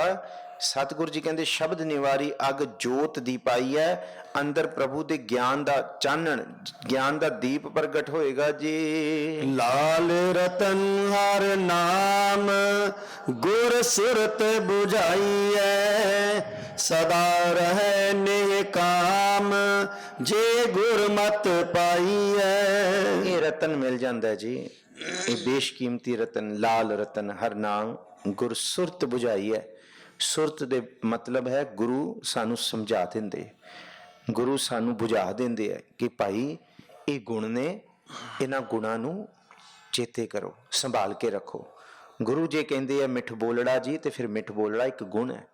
ਗੁਰੂ ਜੇ ਕਹਿੰਦੇ ਸੱਚੋ ਔਰ ਸਭ ਕੋ ਉੱਪਰ ਸੱਚ ਆਚਾਰ, ਫਿਰ ਇਹ ਗੁਣ ਹੈ। 1937 ਦੀ ਘਟਨਾ ਹੈ, ਇਹ ਵਰਲਡ ਵਾਰ ਹੋਈ ਜੀ ਸੈਕਿੰਡ, ਲਾਗੇ ਸ਼ਾਗੇ ਦੀ ਸਮੇਂ ਜੂਸ਼ ਦੇ ਉੱਤੇ ਹਮਲੇ ਹੋਏ, ਪੂਰਾ ਪਰਿਵਾਰ ਮਾਰਿਆ ਗਿਆ, ਇੱਕ ਭਰਾ ਤੇ ਭੈਣ ਬਚੇ। ਭਰਾ ਤੇ ਭੈਣ ਉਹਨਾਂ ਨੂੰ ਸਿਪਾਹੀ ਫੜ ਕੇ ਰੇਲਵੇ ਸਟੇਸ਼ਨ ਤੇ ਲੈ ਗਏ, ਤੇ ਉੱਥੇ ਇੰਨੀ ਸਰਦੀ, ਬਰਫ਼ ਪਏ, ਤੇ ਉਹ ਬਹੁਤ ਚਿੰਤਿਤ, ਸਾਰਾ ਪਰਿਵਾਰ ਮਰ ਗਿਆ। ਭੈਣ 13 ਸਾਲ ਦੀ ਤੇ ਭਰਾ 7 ਸਾਲ ਦਾ। ਹੁਣ ਇਹ ਅਸਲੀ ਘਟਨਾ ਵਾਪਰੀ ਹੈ ਜੀ। ਹੁਣ ਕੀ ਹੋਇਆ, ਉਹਨਾਂ ਸਿਪਾਹੀਆਂ ਨੇ ਉਹਨਾਂ ਨੂੰ ਪਸ਼ੂਆਂ ਡੰਗਰਾਂ ਦੀ ਤਰ੍ਹਾਂ, ਕੈਟਲਸ ਦੀ ਤਰ੍ਹਾਂ ਟ੍ਰੇਨ ਦੇ ਵਿੱਚ ਸੁੱਟਿਆ, ਭਰਿਆ, ਤੇ ਅੰਦਰ ਜਦ ਗਏ ਤੇ ਭਰਾ ਤੇ ਭੈਣ ਸਾਹਮਣੇ ਬੈਠੇ। ਭਰਾ ਕਹਿੰਦਾ ਓਹੋ ਮੈਂ ਆਪਣੇ ਸ਼ੂਜ਼ ਭੁੱਲ ਆਇਆ ਥੱਲੇ ਸਟੇਸ਼ਨ ਤੇ, ਗਿੱਲੇ ਸਨ, ਮੈਂ ਖੇਡਣ ਲੱਗ ਗਿਆ, ਮੈਂ ਲਾਤੇ। ਭੈਣ ਨੇ ਬੜਾ ਗੁੱਸਾ ਕੀਤਾ, ਕਹਿੰਦੇ ਪਹਿਲਾਂ ਮੇਰੇ ਤੇ ਘੱਟ ਮੁਸੀਬਤਾਂ ਟੁੱਟ ਪਈਆਂ, ਜਿਹੜੀ ਤੂੰ ਹੁਣ ਇੰਨੀ ਸਰਦੀ ਦੇ ਵਿੱਚ ਤੂੰ ਸ਼ੂਜ਼ ਭੁੱਲ ਆਇਆ, ਤੂੰ ਇਹ ਹੈ, ਤੂੰ ਸਟੂਪਿਡ ਹੈ, ਤੂੰ ਮੂਰਖ ਹੈ, ਤੂੰ ਫਲਾਣਾ ਕੀਤਾ, ਤੈਨੂੰ ਇਹ ਨਹੀਂ ਪਤਾ ਲੱਗਦਾ ਅਸੀਂ ਸਭ ਕੁਝ ਗਵਾਏ ਆ। 13 ਸਾਲ ਦੀ ਬੱਚੀ ਕਰੇਗੀ, ਉਹਨੂੰ ਕੀ ਸਮਝ ਆਏ। ਬਹੁਤ ਉਹਨੇ ਰੋਲਾ ਪਾਇਆ, ਬਹੁਤ ਉਹਨੇ ਭਰਾ ਨੂੰ, ਬਸ ਮੂੰਹ ਜੇ ਵੱਢ ਕੇ ਬੈਠੇ ਰਹੇ, ਗੁੰਮਸੁੰਮ ਬੈਠੇ ਰਹੇ ਕੁਝ ਸਮਾਂ। ਇਹਨੇ ਨੂੰ ਸਿਪਾਹੀ ਆਉਂਦੇ, ਸੋਲਜਰਸ ਆਉਂਦੇ ਆ, ਉਹਨਾਂ ਨੇ ਕੁੜੀਆਂ ਤੇ ਮੁੰਡਿਆਂ ਨੂੰ ਵੱਖ ਕਰ ਦਿੱਤਾ ਟ੍ਰੇਨ ਵਿੱਚੋਂ, ਤੇ ਭੈਣ ਤੇ ਭਰਾ ਵਿਛੜ ਗਏ। ਤੇ ਉਹਨੂੰ ਕੁਝ ਸਮੇਂ ਬਾਅਦ ਪਤਾ ਲੱਗਿਆ ਮੇਰਾ ਭਰਾ ਮਰ ਚੁੱਕਾ ਹੈ। 4 ਸਾਲ ਰਿਹੈਬ ਦੇ ਵਿੱਚ ਰਹੀ ਉਹ ਕੁੜੀ। 4 ਸਾਲ ਵਾਸਤੇ ਇਹੀ ਉਹਨੂੰ ਅੰਦਰ ਦਾ ਦਰਦ ਸਤਾਇਆ ਕਿ ਆਖਰੀ ਵਾਰ ਮੈਂ ਪਿਆਰ ਦੇ ਬਚਨ ਬੋਲ ਲੈਂਦੀ ਨਾ ਭਰਾ ਨਾਲ, ਤੇ ਮੈਨੂੰ ਸਾਰੀ ਜ਼ਿੰਦਗੀ ਸੁੱਖ ਦਿੰਦੇ। ਮੈਂ ਉਹਨੂੰ ਡਾਂਟਿਆ, ਗੁੱਸਾ ਕੀਤਾ, ਬਸ ਇਹ ਮੈਨੂੰ ਚੁੱਭਦੇ ਨੇ ਅੰਦਰ। ਇਹ ਮੇਰੀ ਬੜੀ ਬੈਡ ਮੈਮਰੀ, ਬੜੀ ਅੰਦਰ ਦੀ ਮਾੜੀ ਬਿਰਤੀ, ਮੇਰੇ ਅੰਦਰ ਦੀ ਇੱਕ, ਮੈਂ ਬਦਕਿਸਮਤ ਹਾਂ ਕਿ ਆਖਰੀ ਬਚਨ ਵੀ ਮੈਂ ਚੰਗੀ ਤਰ੍ਹਾਂ ਨਹੀਂ ਬੋਲੀ। ਤੇ ਉਹ ਇਸ ਗੱਲ ਤੋਂ ਆਪਣੇ ਆਪ ਨੂੰ ਉਹਨੇ ਸੰਭਾਲਿਆ, ਤੇ ਉਹਨੇ ਪ੍ਰੋਮਿਸ ਕੀਤਾ ਆਪਣੇ ਨਾਲ ਕਿ ਸੱਚੀ ਮੁੱਚੀ ਜੇ ਆਪਾਂ ਕਿਸੇ ਨਾਲ ਗੱਲ ਕਰਦੇ ਹਾਂ, ਸਾਨੂੰ ਨਹੀਂ ਪਤਾ, ਹਮ ਆਦਮੀ ਹਾਂ ਇੱਕਦਮ ਹੀ, ਮੋਹਲਤ ਮੌਤ ਨਾ ਜਾਣਾ, ਹੋ ਸਕਦਾ ਹੈ ਕਿ ਸਾਡੀ ਆਖਰੀ ਮੁਲਾਕਾਤ ਹੋਏ, ਕੀ ਪਤਾ ਕਿਸੇ ਬਾਰੇ। ਮੈਂ ਵੀ ਮਾਫੀ ਮੰਗਦਾ, ਕਈ ਸੰਗਤਾਂ ਨੇ ਮੈਨੂੰ ਸਵਾਲ ਵੀ ਕੀਤੇ ਕਿ ਇੱਕ ਗੱਲ ਕਰਨੀ ਹੈ, ਮੈਂ ਵੀ ਜਲਦਬਾਜ਼ੀ 'ਚ ਕਈ ਵਾਰੀ ਕਿਸੇ ਨੂੰ ਨਹੀਂ ਕਿਹਾ, ਅੱਜ ਨਹੀਂ ਥੋੜ੍ਹੀ ਦੇਰ ਬਾਅਦ ਕਰਦੇ ਹਾਂ। ਮੈਨੂੰ ਵੀ ਉਹ ਅਹਿਸਾਸ ਹੁੰਦਾ ਕਿ ਨਹੀਂ, ਸੰਗਤ ਕਰਕੇ ਅਸੀਂ ਹਾਂ, ਸੰਗਤ ਮੈਨੂੰ ਵੀ ਉਹਦੀ ਖਿਮਾ ਜਾਚਨਾ ਤੁਸੀਂ ਬਖਸ਼ਿਓ। ਤੇ ਅੱਜ ਉਹ ਲੇਡੀ, ਉਹਨੇ ਬਹੁਤ ਵੱਡਾ ਇੱਕ ਇੰਸਟੀਟਿਊਸ਼ਨ ਬਣਾਏ, ਬਹੁਤ ਉਹਨੇ ਬੱਚਿਆਂ ਦੇ ਵਾਸਤੇ ਅਨਾਥਾਲੇ ਬਣਾਏ, ਸਿਰਫ ਉਸ ਗੱਲ ਤੋਂ ਕਿ ਅੱਜ ਤੋਂ ਬਾਅਦ ਮੈਂ ਕੌੜਾ ਨਹੀਂ ਬੋਲਣਾ, ਅੱਜ ਤੋਂ ਬਾਅਦ ਮੈਂ ਮਾੜਾ ਨਹੀਂ ਬੋਲਣਾ, ਕਿਉਂਕਿ ਜੋ ਮੈਂ ਆਪਣੀ ਜ਼ਿੰਦਗੀ 'ਚ ਛੋਟੀ ਉਮਰ 'ਚ ਦੇਖ ਲਿਆ। ਤੇ ਇਹ ਹੈ ਸਤਿਗੁਰੂ ਜੀ ਦੇ ਗੁਣ। ਕੱਲ੍ਹ ਵੀ ਜ਼ਿਕਰ ਕੀਤਾ ਸੀ, ਗੁਰੂ ਸਭ ਕੁਝ ਕਰ ਸਕਦਾ, ਬਸ ਇੱਕ ਕੰਮ ਨਹੀਂ ਆਉਂਦਾ ਗੁਰੂ ਨੂੰ, ਕੌੜਾ ਬੋਲਣਾ ਜਾਣੇ ਪੂਰਨ ਭਗਵਾਨ ਹੈ, ਉਹਨੂੰ ਕੌੜਾ ਬੋਲਣਾ ਨਹੀਂ ਆਉਂਦਾ। ਇੱਥੋਂ ਗੁਣ ਸ਼ੁਰੂ ਹੁੰਦੇ, ਇੱਥੋਂ ਤੇ ਆਗਾਜ਼ ਹੈ, ਆਰੰਭਤਾ ਹੈ। ਕਿਉਂਕਿ ਗੁਰਮੁਖ ਜਦ ਬੋਲਦਾ, ਜਿਨਪਟ ਅੰਦਰ ਬਾਹਰ ਗੁੱਦੜ ਤੇ ਭਲੇ ਸੰਸਾਰ, ਉਹਦੇ ਮੁਖ ਵਿੱਚੋਂ ਰੇਸ਼ਮ ਨਿਕਲਦਾ। ਇਹ ਸਤਿਗੁਰੂ ਜੀ ਕਹਿੰਦੇ ਹੈ ਕਿ ਲਾਲ ਰਤਨ ਹਰ ਨਾਮ ਗੁਰ ਸੁਰਤ 부ਝਾਈ ਹੈ। ਗੁਰੂ ਨੇ ਇਹ ਸਮਝਾਇਆ ਸਾਨੂੰ ਕਿ ਭਾਈ ਇਹ ਜੀਵਨ ਜਾਚ ਹੈ। ਹੁਣ ਇਹ ਨਹੀਂ ਕਿ ਉੱਤੋਂ ਕੋਈ ਚਮਤਕਾਰ ਹੋਏਗਾ, ਕੋਈ ਰਿੱਧੀਆਂ ਸਿੱਧੀਆਂ ਪ੍ਰਗਟ ਹੋਣਗੀਆਂ, ਨਾ, ਇੱਧਰੋਂ ਹੀ ਸ਼ੁਰੂ ਹੋਣਾ ਹੈ। ਇੱਧਰੋਂ ਹੀ ਗੁਰੂ ਨਾਨਕ ਸਾਹਿਬ ਨੇ ਸਾਨੂੰ ਇਸ ਰੂਪ ਦੇ ਵਿੱਚ ਤੁਰ ਕੇ ਦੱਸਿਆ।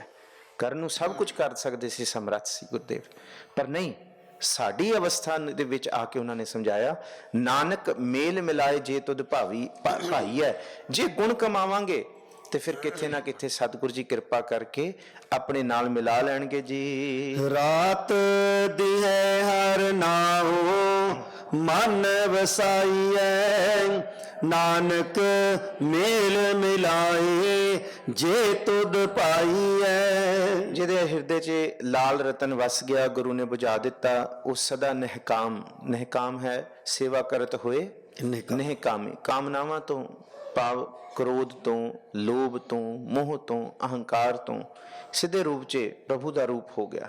ਜੇ ਗੁਰਮਤ ਪਾਈ ਹੈ, ਗੁਰੂ ਦੀ ਮੱਤ ਲੈ ਕੇ ਰਾਤ ਦਿਨ ਉਹ ਨਾਮ ਨੂੰ ਮਨ ਵਿੱਚ ਵਸਾਉਂਦਾ ਹੈ ਤੇ ਸਤਿਗੁਰ ਜੀ ਦੀ ਕਿਰਪਾ ਨਾਲ ਉਹ ਸਤਿਗੁਰ ਦਾ ਹੀ ਰੂਪ ਹੋ ਜਾਂਦਾ, ਖਾਲਸਾ ਖੁਦ ਖੁਦਾ ਹੋ ਜਾਂਦਾ ਹੈ। ਹਰ ਜਨ ਐਸਾ ਚਾਹੀਆ ਜੈਸਾ ਹਰ ਹੀ ਹੋਏ। ਸੂਹੀ ਮਹਿਲਾ ਪਹਿਲਾ ਮਨੋ ਨਾ ਨਾਮ ਵਿਸਾਰ, ਐ ਨਿਸ ਧਿਆਈਐ ਜੋ ਰਾਖੈ ਕਿਰਪਾ ਧਾਰ, ਤਿਵੈ ਸੁਖ ਪਾਈਐ। ਸੂਹੀ ਮਹੱਲਾ ਪਹਿਲਾ ਪੰਜਵਾਂ ਸ਼ਬਦ ਹੈ ਅਸ਼ਟਪਦੀਆਂ ਦਾ। ਸਤਿਗੁਰ ਜੀ ਕਿਰਪਾ ਕਰਦੇ ਨੇ ਜੀ। ਮਨ ਹੋ ਨਾ ਵਿਸਾਰ ਅਹਨਿਸ ਧਿਆਈਐ, ਰਾਤ ਦਿਨ ਪ੍ਰਭੂ ਨੂੰ ਧਿਆਈਏ, ਮੇਰੇ ਮਨ ਤੋਂ ਨਾ ਵਿਸਰੇ ਪ੍ਰਭੂ।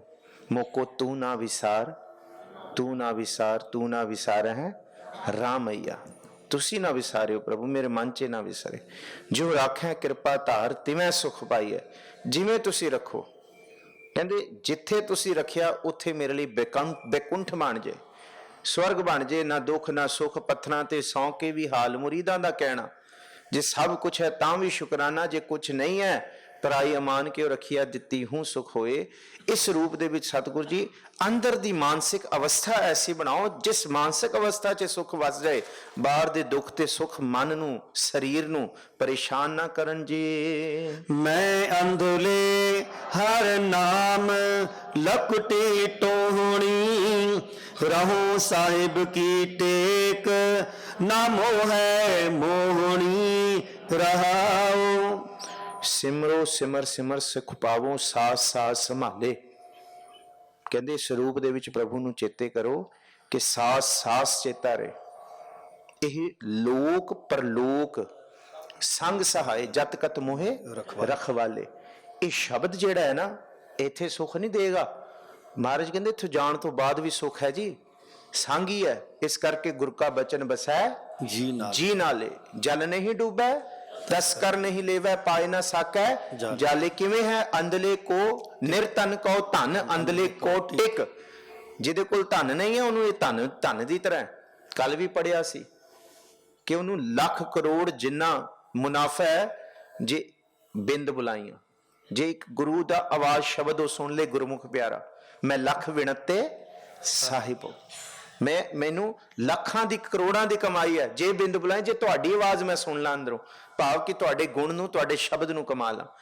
ਇਸ ਰੂਪ ਦੇ ਵਿੱਚ ਨਿਰਧਨ ਕੋ ਧਨ, ਅੰਧਲੇ ਕੋਟਿਕ, ਕੋਟ ਇੱਕ, ਭਾਵ ਉਹਦੇ ਲਈ ਛੋਟੀ ਛੜੀ ਹੈ ਜਿਹਨੂੰ ਅੰਨਾ ਟੇਕ ਲੈ ਕੇ ਟੋਹ ਕੇ ਤੁਰਦਾ ਹੈ ਨਾ ਕਿ ਅੱਗੇ ਕੀ ਹੈ। ਸੱਚੀ ਮੁੱਚੀ ਸਾਡੇ ਲਈ ਗੁਰੂ ਕਾ ਸ਼ਬਦ ਕੋਟਿਕ ਹੈ। ਇੱਕ ਚੀਜ਼ ਲਈ ਸ਼ਬਦ ਦੀ ਪਰਖ ਜੇ ਕਰਨੀ ਆ ਜੇ, ਸ਼ਬਦ ਜੀ ਜੇ ਸੋਟੀ ਹੋਏ ਹੱਥ ਦੇ ਵਿੱਚ ਆਸਾ ਹੋਏ ਸ਼ਬਦ ਦਾ, ਕਹਿੰਦੇ ਫਿਰ ਅਸੀਂ ਇੱਕ ਵੀ ਕਦਮ ਮਾੜਾ ਨਹੀਂ ਪੁੱਟਾਂਗੇ, ਫਿਰ ਇੱਕ ਕਦਮ ਸੋਚ ਕੇ ਤੁਰਾਂਗੇ। ਮੈਂ ਅੰਧਲੇ ਹਰ ਨਾਮ ਲਕੁਟੀ ਟੋਹਣੀ ਲੱਭਣ ਵਾਲੀ, ਇਹਨੂੰ ਲਕੁਟੀ ਕਹਿੰਦੇ ਛੋਟੀ ਜੀ ਛੜੀ ਹੈ ਪ੍ਰਭੂ ਦਾ ਨਾਮ। ਰਹੋ ਸਾਹਿਬ ਕੀ ਟੇਕ ਨਾ ਮੋਹ ਹੈ ਮੋਹਣੀ। ਕਹਿੰਦੇ ਫਿਰ ਜੇ ਪ੍ਰਭੂ ਦੀ ਮੈਂ ਸ਼ਰਣੀ ਦੇ ਵਿੱਚ ਰਵਾਂ, ਮੈਨੂੰ ਮੋਹ ਮਾਇਆ ਨਹੀਂ ਮੋਹ ਸਕਦੀ ਜੀ। ਰਹਾਓ ਜੈ ਦੇਖੋ ਤੈ ਨਾਲ ਗੁਰ ਦੇਖਾਲਿਆ, ਅੰਤਰ ਬਾਹਰ ਭਾਲ ਸ਼ਬਦ ਨਿਹਾਲਿਆ। ਇਹ ਲਕੁਟੀ ਟੋਹਣੀ ਸ਼ਬਦ ਨਾਲ ਹੈ। ਫਿਰ ਜਿੱਥੇ ਦੇਖਾਂਗੇ ਗੁਰ ਦੇਖਾ ਲਿਆ, ਜਹ ਦੇਖੋ ਤਹ ਨਾਲ, ਗੁਰੂ ਦਾ ਸ਼ਬਦ ਨਾਲ ਹੈ। ਗੁਰ ਕਾ ਬਚਨ ਬਸੈ ਜੀ ਨਾਲੇ, ਗੁਰ ਦੇਖਾ ਲਿਆ, ਗੁਰੂ ਨੇ ਸੱਚ ਦਿਖਾ ਦੇਣਾ ਹੈ।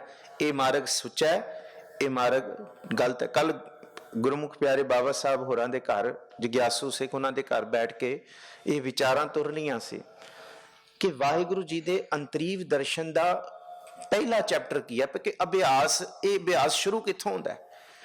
ਇਹਦਾ ਅਭਿਆਸ ਦਾ ਜਿਹੜਾ ਪਹਿਲਾ ਕਦਮ ਹੈ ਨਾ, ਇਹ ਜਗਿਆਸੂ ਆਪਣੇ ਅੰਦਰ ਦੀ ਆਵਾਜ਼ ਨੂੰ ਮਰਨ ਨਹੀਂ ਦਿੰਦਾ। ਅੱਜ ਅਸੀਂ ਆਪਣੇ ਅੰਦਰ ਦੀ ਆਵਾਜ਼ ਨੂੰ ਦਬਾ ਦਿੱਤਾ। ਅੰਦਰੋਂ ਆਵਾਜ਼ ਆਉਂਦੀਆਂ ਕਿ ਇਹ ਠੀਕ ਹੈ, ਇਹ ਗਲਤ ਹੈ, ਉਹਨੂੰ ਦਬ ਕੇ ਅਸੀਂ ਮਨ ਚਾਹਾ ਕਰਦੇ ਹਾਂ। ਪਰ ਇਹ ਅੰਦਰ ਦੀ ਆਵਾਜ਼, ਜਿਹਨੂੰ ਇੰਟਿਊਸ਼ਨ ਅੰਗਰੇਜ਼ੀ ਦੇ ਲਫ਼ਜ਼ 'ਚ ਕਹਿੰਦੇ ਆ, ਇੰਟਿਊਟ ਕਹਿੰਦੇ ਆ, ਇਹ ਬੜੀ ਤਾਕਤ ਹੈ ਜੀ। ਇਹਨੂੰ ਉਜਾਗਰ, ਮੈਂ ਪਿੱਛੇ ਵੀ ਬਹਾਈ ਰਿਲੀਜਨ ਦੀ ਪ੍ਰੈਕਟਿਸ ਹੀ ਇਹ ਹੈ, ਉਹਨਾਂ ਦੀ ਮੈਡੀਟੇਸ਼ਨ ਹੀ ਇਹ ਹੈ ਕਿ ਅੰਦਰੋਂ ਇਸ ਆਵਾਜ਼ ਨੂੰ, ਇਸ ਇਨਸਾਫ ਨੂੰ ਉਜਾਗਰ ਕਰਨਾ। ਉਹਦੇ ਅੰਦਰੋਂ ਇਹ ਆਵਾਜ਼ ਪੈਦਾ ਹੁੰਦੀ ਹੈ। ਇਹਨੂੰ ਕਿਹਾ ਜਹ ਦੇਖੋ ਤਹ ਨਾਲ ਗੁਰ ਦੇਖਾ ਲਿਆ, ਗੁਰੂ ਦੱਸ ਦੇਗਾ। ਇਹਨੂੰ ਕਿਹਾ ਕਿ ਜਿਤ ਕੀਤਾ ਪਾਈਆ ਆਪਣਾ ਸਾ ਘਾਲ, ਬੁਰੀ ਕਿਉਂ ਘਾਲੀਆ, ਮੰਦਾ ਮੂਲ ਨਾ ਕੀਚੇ ਦੇ ਲੰਮੀ ਨਦਰ ਨਿਹਾਲੀਆ। ਇਹ ਗੁਰੂ ਨੇ ਦਿਖਾਤਾ ਕੀ ਚੰਗਾ ਹੈ, ਕਿਹਦਾ ਨਤੀਜਾ ਕੀ ਮਿਲੇਗਾ। ਜੇ ਇਹ ਕਰਾਂਗਾ ਤੇ ਇਹ ਮੇਰੇ ਲਈ ਕਿੱਕਰ ਦੇ ਬੀਜ ਦੀ ਸਮਾਨ ਹੈ। ਅੱਜ ਤੇ ਮੈਨੂੰ ਇਹ ਕੂਲੇ ਲੱਗ ਰਹੇ, ਆਨੰਦ ਆ ਰਿਹਾ ਕਰਨ ਨੂੰ, ਚੰਗਾ ਲੱਗ ਰਿਹਾ, ਪਰ ਇਹਨੇ ਮੇਰੀ ਜ਼ਿੰਦਗੀ 'ਚ ਕੰਡੇ ਬੋ ਦੇਣੇ। ਇਹ ਗੁਰੂ ਦਿਖਾ ਦੇਗਾ ਕਿ ਭਾਈ ਅੱਜ ਦੇ ਤੂੰ ਮੋਮੈਂਟਰੀ ਪਲੇਜ਼ਰਸ ਦੇ ਵਾਸਤੇ, ਸਵਾਦਾਂ ਲਈ ਤੂੰ ਇੱਥੇ ਇਸ ਕਦਮ ਤੇ ਨਾ ਤੁਰ। ਇਹ ਗੁਰ ਦਿਖਲਾਉਂਦਾ ਹੈ। ਅੰਤਰ ਬਾਹਰ ਭਾਲ ਸ਼ਬਦ ਨਿਹਾਲਿਆ। ਅੰਤਰ ਬਾਹਰ, ਇੱਥੇ ਥੋੜਾ ਜਿਹਾ ਭੇਤ ਹੈ ਜੀ ਇਹਨੂੰ ਸਮਝਣ ਲਈ। ਇੱਥੋਂ ਹੁਣ ਥੋੜਾ ਸਾਨੂੰ ਸਮਝ ਆਏਗਾ ਬਾਣੀ ਨੂੰ। ਅੰਤਰ ਸ਼ਬਦ ਨਿਹਾਲਿਆ, ਇਹ ਅਰਥ ਬਣੇਗਾ। ਬਾਹਰ ਭਾਲ, ਇਹਦੇ ਇਹ ਅਰਥ ਹੋਣਗੇ। ਸ਼ਬਦ ਨੂੰ, ਤੁਕ ਨੂੰ ਧਿਆਨ ਨਾਲ ਦੇਖੋ। ਅੰਤਰ ਸ਼ਬਦ ਨਿਹਾਲਿਆ, ਮੈਂ ਸ਼ਬਦ ਗੁਰੂ ਕੋਲ ਆਇਆ, ਗੁਰੂ ਨੇ ਮੈਨੂੰ ਅੰਦਰ ਦਿਖਾਇਆ, ਤੇ ਮੈਂ ਭਾਲਦਾ ਕਿੱਥੇ ਪਿਆ ਸੀ, ਮੈਂ ਭਟਕਦਾ ਕਿੱਥੇ ਪਿਆ ਸੀ। ਬਾਹਰ ਭਾਲ, ਇਹਦਾ ਇਹ ਅਰਥ ਬਣੇਗਾ। ਮੈਂ ਬਾਹਰ ਭਾਲਦਾ ਸੀ, ਪਰ ਜਦ ਗੁਰੂ ਸ਼ਬਦ ਕੋਲ ਆਇਆ, ਗੁਰੂ ਨੇ ਮੈਨੂੰ ਅੰਦਰ ਹੀ ਦਿਖਾ ਦਿੱਤਾ, ਅੰਦਰ ਹੀ ਨਿਹਾਲ ਹੋਇਆ। ਅੰਤਰ ਬਾਹਰ ਭਾਰ ਸ਼ਬਦ ਨਿਹਾਲਿਆ, ਅੰਦਰੋਂ ਮੇਰੇ ਅੰਦਰ ਵਿਸਮਾਦ ਪੈਦਾ ਹੋਇਆ ਜੀ। ਸੇਵੀ ਸਤਿਗੁਰ ਪਾਏ ਨਾਮ ਨਿਰੰਜਨਾ, ਤੁਧ ਭਾਵੈ ਤਿਵੈ ਰਜਾਏ, ਪਰਮ ਪਉ ਪੰਜਨਾ। ਇਸ ਤਰ੍ਹਾਂ ਸੇਵੀ, ਇਸ ਤਰ੍ਹਾਂ ਬੰਦਗੀ ਕਰੀ ਕਿ ਸਤਿਗੁਰੂ ਨੂੰ ਚੰਗਾ ਲੱਗੇ। ਨਾਮ ਨਿਰੰਜਨਾ, ਨਿਰੰਜਨ, ਮਾਇਆ ਦੀ ਨਿਰਲੇਪ, ਹਉਮੈ ਵਾਲੀ, ਮਾਇਆ ਵਾਲੀ ਬਿਰਤੀ ਕਿ ਮਨ ਦੇ ਅੰਦਰ ਕਾਮਨਾ ਰੱਖ ਕੇ ਨਹੀਂ ਚੇਤੇ ਕਰਨਾ ਕਿ ਮੈਨੂੰ ਇਹ ਮਿਲ ਜਾਏ ਤੇ ਮੈਂ ਇਹ ਸਿਮਰਨ ਬੰਦਗੀ। ਇੱਕ ਵਾਰੀ ਨਿਰਲੇਪਤਾ ਤੋਂ ਵਾਲੀ ਬੰਦਗੀ ਵਾਲੇ ਮਾਰਗ ਤੇ ਤੁਰੀਏ, ਇਹ ਗੁਰੂ ਨੂੰ ਚੰਗਾ ਲੱਗਦਾ ਹੈ। ਅੱਗੇ ਕਹਿੰਦੇ ਤੁਧ ਭਾਵੈ ਤਿਵੇਂ ਰਜ਼ਾਏ, ਭਰਮ ਭਾਉ ਭੰਜਨਾ। ਜਦ ਨੇਹ ਕਾਮੀ ਹੋਗੇ, ਫਿਰ ਜੋ ਤੁਸੀਂ ਕਰੋਗੇ ਉਹ ਭਲਾ ਹੈ। ਮੈਂ ਨਹੀਂ ਕੁਝ ਚਾਹੁੰਦਾ, ਜੋ ਤੁਸੀਂ ਕਰ ਰਹੇ ਹੋ ਉਹੀ ਆਨੰਦ ਹੈ। ਤੁਹਾਡੇ ਭਾਉ ਦੇ ਵਿੱਚ ਮੈਂ ਤੁਰਿਆ ਤੇ ਮੇਰੀ ਜ਼ਿੰਦਗੀ ਦੇ ਸਾਰੇ ਭਾਉ ਭੰਜਨ, ਸਾਰੇ ਡਰ ਖਤਮ ਹੋ ਗਏ ਜੀ। ਜਨਮਤ ਹੀ ਦੁਖ ਲਾਗੈ, ਮਰਣਾ ਏਕੈ, ਜਨਮ ਮਰਨ ਪਰਵਾਣ, ਹਰ ਗੁਣ ਗਾਏ ਕੈ। ਇਸ ਕਰਕੇ ਗੁਰੂ ਅਮਰਦਾਸ ਜੀ ਵੀ ਕਹਿੰਦੇ ਆ ਕਿ ਲਿਵ ਛੁੜਕੀ ਲੱਗੀ ਤ੍ਰਿਸ਼ਨਾ ਮਾਇਆ, ਅਮਰ ਵਰਤਾਇਆ ਇਹ ਮਾਇਆ ਜਿਤ ਹਰ ਵੀਸਰੈ, ਮੋਹ ਉਪਜੈ ਭਾਉ ਦੂਜਾ ਲਾਇਆ, ਜੰਮਦਿਆਂ ਹੀ ਦੁੱਖ ਲੱਗ ਗਿਆ। ਦੂਜਾ ਲਾਇਆ ਜੰਮਦਿਆਂ, ਜਨਮਤ ਹੀ ਦੁੱਖ ਲੱਗ, ਮਰਣਾ ਆਏ ਕੈ। ਮਰਣਾ ਆਏ ਕੈ ਦਾ ਮਤਲਬ ਆਤਮਕ ਮੌਤ ਜਿਸ ਵੇਲੇ ਸਾਨੂੰ ਚਿੰਬੜ ਗਈ ਨਾ ਨਾਮ ਵਿਸਰ ਕੇ, ਕਹਿੰਦੇ ਉਸ ਸਮੇਂ ਸਮਝੋ ਦੁੱਖ ਹੀ ਦੁੱਖ ਨੇ। ਗੁਰੂ ਚੇਤੇ ਹੈ ਤੇ ਦੁੱਖ ਦੇ ਵਿੱਚ ਵੀ ਸੁੱਖ ਹੀ ਨੇ, ਦੁੱਖ ਦੇ ਵਿੱਚ ਹੀ ਸੁੱਖ ਮੰਨੀ ਜਾ ਰਹੇ ਨੇ। ਇਸ ਰੂਪ ਦੇ ਵਿੱਚ ਜਨਮ ਮਰਨ ਪ੍ਰਵਾਨ ਹਰ ਗੁਣ ਗਾਏ ਕੇ, ਜਿਹੜਾ ਗੁਣ ਗਾਉਂਦਾ ਉਹਦਾ ਜਨਮ ਤੇ ਮਰਨ ਪ੍ਰਵਾਨ ਪਵਿੱਤਰ ਹੋ ਜਾਂਦਾ ਹੈ ਜੀ। ਹਉ ਨਾਹੀ ਤੂੰ ਹੋਵੈ ਤੁਧ ਹੀ ਸਾਜਿਆ, ਆਪੇ ਥਾਪ ਉਥਾਪ ਸ਼ਬਦ ਨਿਵਾਜਿਆ। ਸਤਿਗੁਰੂ ਜੀ ਕਹਿੰਦੇ ਹੈ ਹੋ ਨਾਹੀ ਤੂੰ ਹੋਵੈ ਹੈ ਤੁਧ ਹੀ ਸਾਜਿਆ। ਹਉ ਨਾਹੀ, ਮੈਂ ਕੁਛ ਨਹੀਂ ਆ, ਤੂੰ ਹੋਵੈ, ਤੂੰ ਹੀ ਮੇਰੇ ਅੰਦਰ ਹਜੇ ਬੋਲਦਾ ਹੈ ਤੇ ਮੈਂ ਤੁਰਿਆ ਫਿਰਦਾ। ਜੇ ਤੂੰ ਹੀ ਨੂਰ ਰੂਪ ਦੇ ਵਿੱਚ ਉੱਡ ਗਿਆ ਤੇ ਫਿਰ ਮੈਂ ਕਿੱਥੇ ਆ?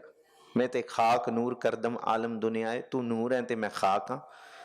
ਤੂੰ ਆਇਆ ਤੇ ਇਹ ਖਾਕ ਵੀ ਆਲਮ ਦੁਨੀਆਏ, ਇਹ ਦੁਨੀਆ ਬਣੀ ਹੈ ਤੇ ਮੈਨੂੰ ਦਿਸਦੀ ਹੈ। ਤੇ ਚਸ਼ਮ ਦੀਦੰਗ ਫਨਾਏ, ਜੋ ਵੀ ਦਿਸ ਰਿਹਾ ਉਹ ਸਭ ਕੁਝ ਫਨਾ ਹੋਣ ਵਾਲਾ ਹੈ। ਬੰਦੇ ਚਸ਼ਮ ਦੀਦੰਗ ਫਨਾਏ, ਸਭ ਫਨਾ ਹੁੰਦਾ ਹੈ। ਹਉ ਨਾਹੀ ਤੂੰ ਹੋਵੈ ਤੁਧ ਹੀ ਸਾਜਿਆ, ਤੂੰ ਬਣਾਇਆ, ਆਪੇ ਥਾਪ ਥਾਪ ਸ਼ਬਦ ਨਿਵਾਜਿਆ।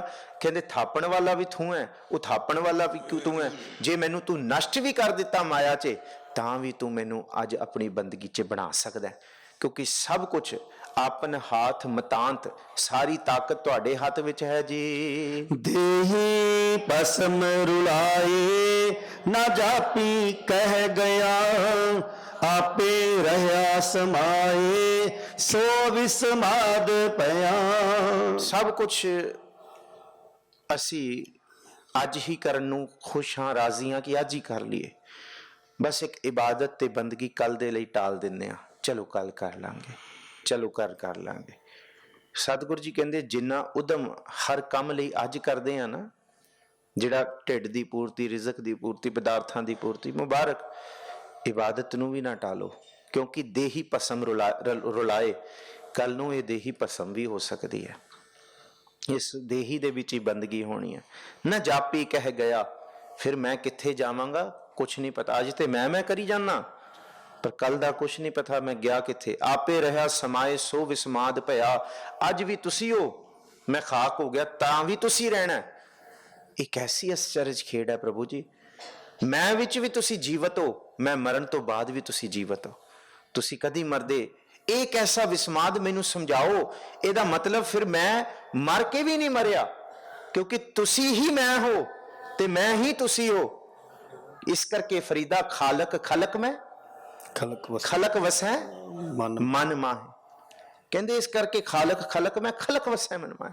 ਖਾਲਕ ਦੇ ਵਿੱਚ ਖਲਕ ਹੈ ਤੇ ਖਲਕ ਦੇ ਵਿੱਚ ਹੀ ਖਾਲਕ ਵਸ ਰਿਹਾ, ਖਲਕਤ 'ਚ। ਤੇ ਕੌਣ ਮਰਿਆ ਤੇ ਕੌਣ ਜੀਵਿਆ, ਮੈਨੂੰ ਦੱਸੋ। ਇਹ ਵਾਲਾ ਵਿਸਮਾਦ ਮੈਨੂੰ ਨਹੀਂ ਸਮਝ ਆਇਆ। ਮੈਂ ਤੇ ਕਹਿ ਦਿੰਦਾ ਕਿ ਮੈਂ ਮਰ ਜਾਣਾ, ਪਰ ਫਿਰ ਮੈਂ ਵੀ ਨਹੀਂ ਮਰਨਾ। ਇਹ ਜਿਹੜਾ ਵਿਸਮਾਦ ਹੈ, ਗੁਰੂ ਨਾਨਕ ਸਾਹਿਬ ਕਹਿੰਦੇ ਇਹ ਵੱਡਿਆਂ ਨੂੰ ਨਹੀਂ ਸਮਝ ਆਇਆ। ਕਹਿੰਦੇ ਇਸ ਗੱਲ ਨੂੰ ਵਿਸਮਾਦ ਕਿਵੇਂ ਸਮਝ ਆਏਗਾ। ਸਤਿਗੁਰੂ ਜੀ ਗੁਰੂ ਨਾਨਕ ਸਾਹਿਬ ਅੱਗੇ ਬਖਸ਼ਿਸ਼ ਕਰਦੇ ਨੇ ਜੀ। ਤੂੰ ਨਾਹੀ ਪ੍ਰਭ ਦੂਰ, ਜਾਣੈ ਸਭ ਤੂੰ ਹੈ। ਗੁਰਮੁਖ ਵੇਖ ਹਦੂਰ, ਅੰਤਰ ਭੀ ਤੂੰ ਹੈ। ਤੂੰ ਨਾਹੀ ਪ੍ਰਭ ਦੂਰ, ਤੂੰ ਨਾਹੀ ਪ੍ਰਭ ਦੂਰ, ਤੂੰ ਨਾਹੀ ਪ੍ਰਭ ਦੂਰ। ਤੁਸੀਂ ਦੂਰ ਨਹੀਂ ਹੋ, ਕਹੋ ਰਵਿਦਾਸ ਹਾਥ ਪੈ ਨੇਰੇ। ਜਾਣੈ ਸਭ ਤੂੰ ਹੈ, ਜਾਣ ਲਿਆ ਕਿ ਤੂੰ ਹੀ ਤੂੰ ਹੈ। ਜ਼ਮੀ ਤੂੰ ਹੀ, ਜ਼ਮਾ ਤੂੰ ਹੀ, ਅਮੀ ਤੂੰ ਹੀ, ਅਮਾ ਤੂੰ ਹੀ, ਮਕੀ ਤੂੰ ਹੀ, ਮਕਾ ਤੂੰ ਹੀ, ਤੂੰ ਹੀ ਤੂੰ ਹੀ, ਤੂੰ ਹੀ ਤੂੰ ਹੀ, ਤੂੰ ਹੀ ਤੂੰ ਹੀ, ਤੂੰ ਹੀ ਤੂੰ ਹੀ। ਧੰਨ ਗੁਰੂ ਗੋਬਿੰਦ ਸਿੰਘ ਮਹਾਰਾਜ ਜੀ ਕਿ ਤੂੰ ਹੀ ਹੈ, ਦੂਜਾ ਹੈ ਹੀ ਨਹੀਂ ਹੈ। ਗੁਰਮੁਖ ਵੇਖ ਹਦੂਰ, ਹਾਜ਼ਰ ਹਜ਼ੂਰ ਦਿਸ ਜਾਂਦਾ ਹੈ। ਅਰਦਾਸ ਸ਼ਕਤੀ ਰਘਬੀਰ ਸਿੰਘ ਵੀਰ ਦੀ ਕਿਤਾਬ ਬੜੀ ਕੀਮਤੀ ਹੈ। ਰਘਬੀਰ ਸਿੰਘ ਵੀਰ ਕਹਿੰਦੇ ਮੈਂ ਵਾਹਿਗੁਰੂ ਦੇ ਦਰਸ਼ਨ ਐਂ ਕਰ ਰਿਹਾ, ਕੱਲ ਉੱਥੇ ਹੀ ਗੱਲ ਹੋਈ ਗੁਰਮੁਖਾਂ ਦੇ ਘਰ ਹੀ। ਕਹਿੰਦੇ ਮੈਨੂੰ ਤੁਸੀਂ ਪੁੱਛਦੇ ਹੋ ਵਾਹਿਗੁਰੂ ਦੇ ਮੈਂ ਦਰਸ਼ਨ ਕੀਤੇ? ਕਹਿੰਦੇ ਹਾਂ। ਕਹਿੰਦੇ ਇਹ ਹੈ, ਕਹਿੰਦੇ ਸਾਰਿਆਂ ਵਿੱਚ ਮੈਨੂੰ ਜੋਤ ਬਲਦੀ ਦਿਸ ਰਹੀ ਹੈ, ਮੈਂ ਕਰ ਰਿਹਾ ਪ੍ਰਤੱਖ ਦਰਸ਼ਨ ਕਰ ਰਿਹਾ, ਮੈਨੂੰ ਹੋਰ ਗੱਲਾਂ ਦਾ ਨਹੀਂ ਪਤਾ।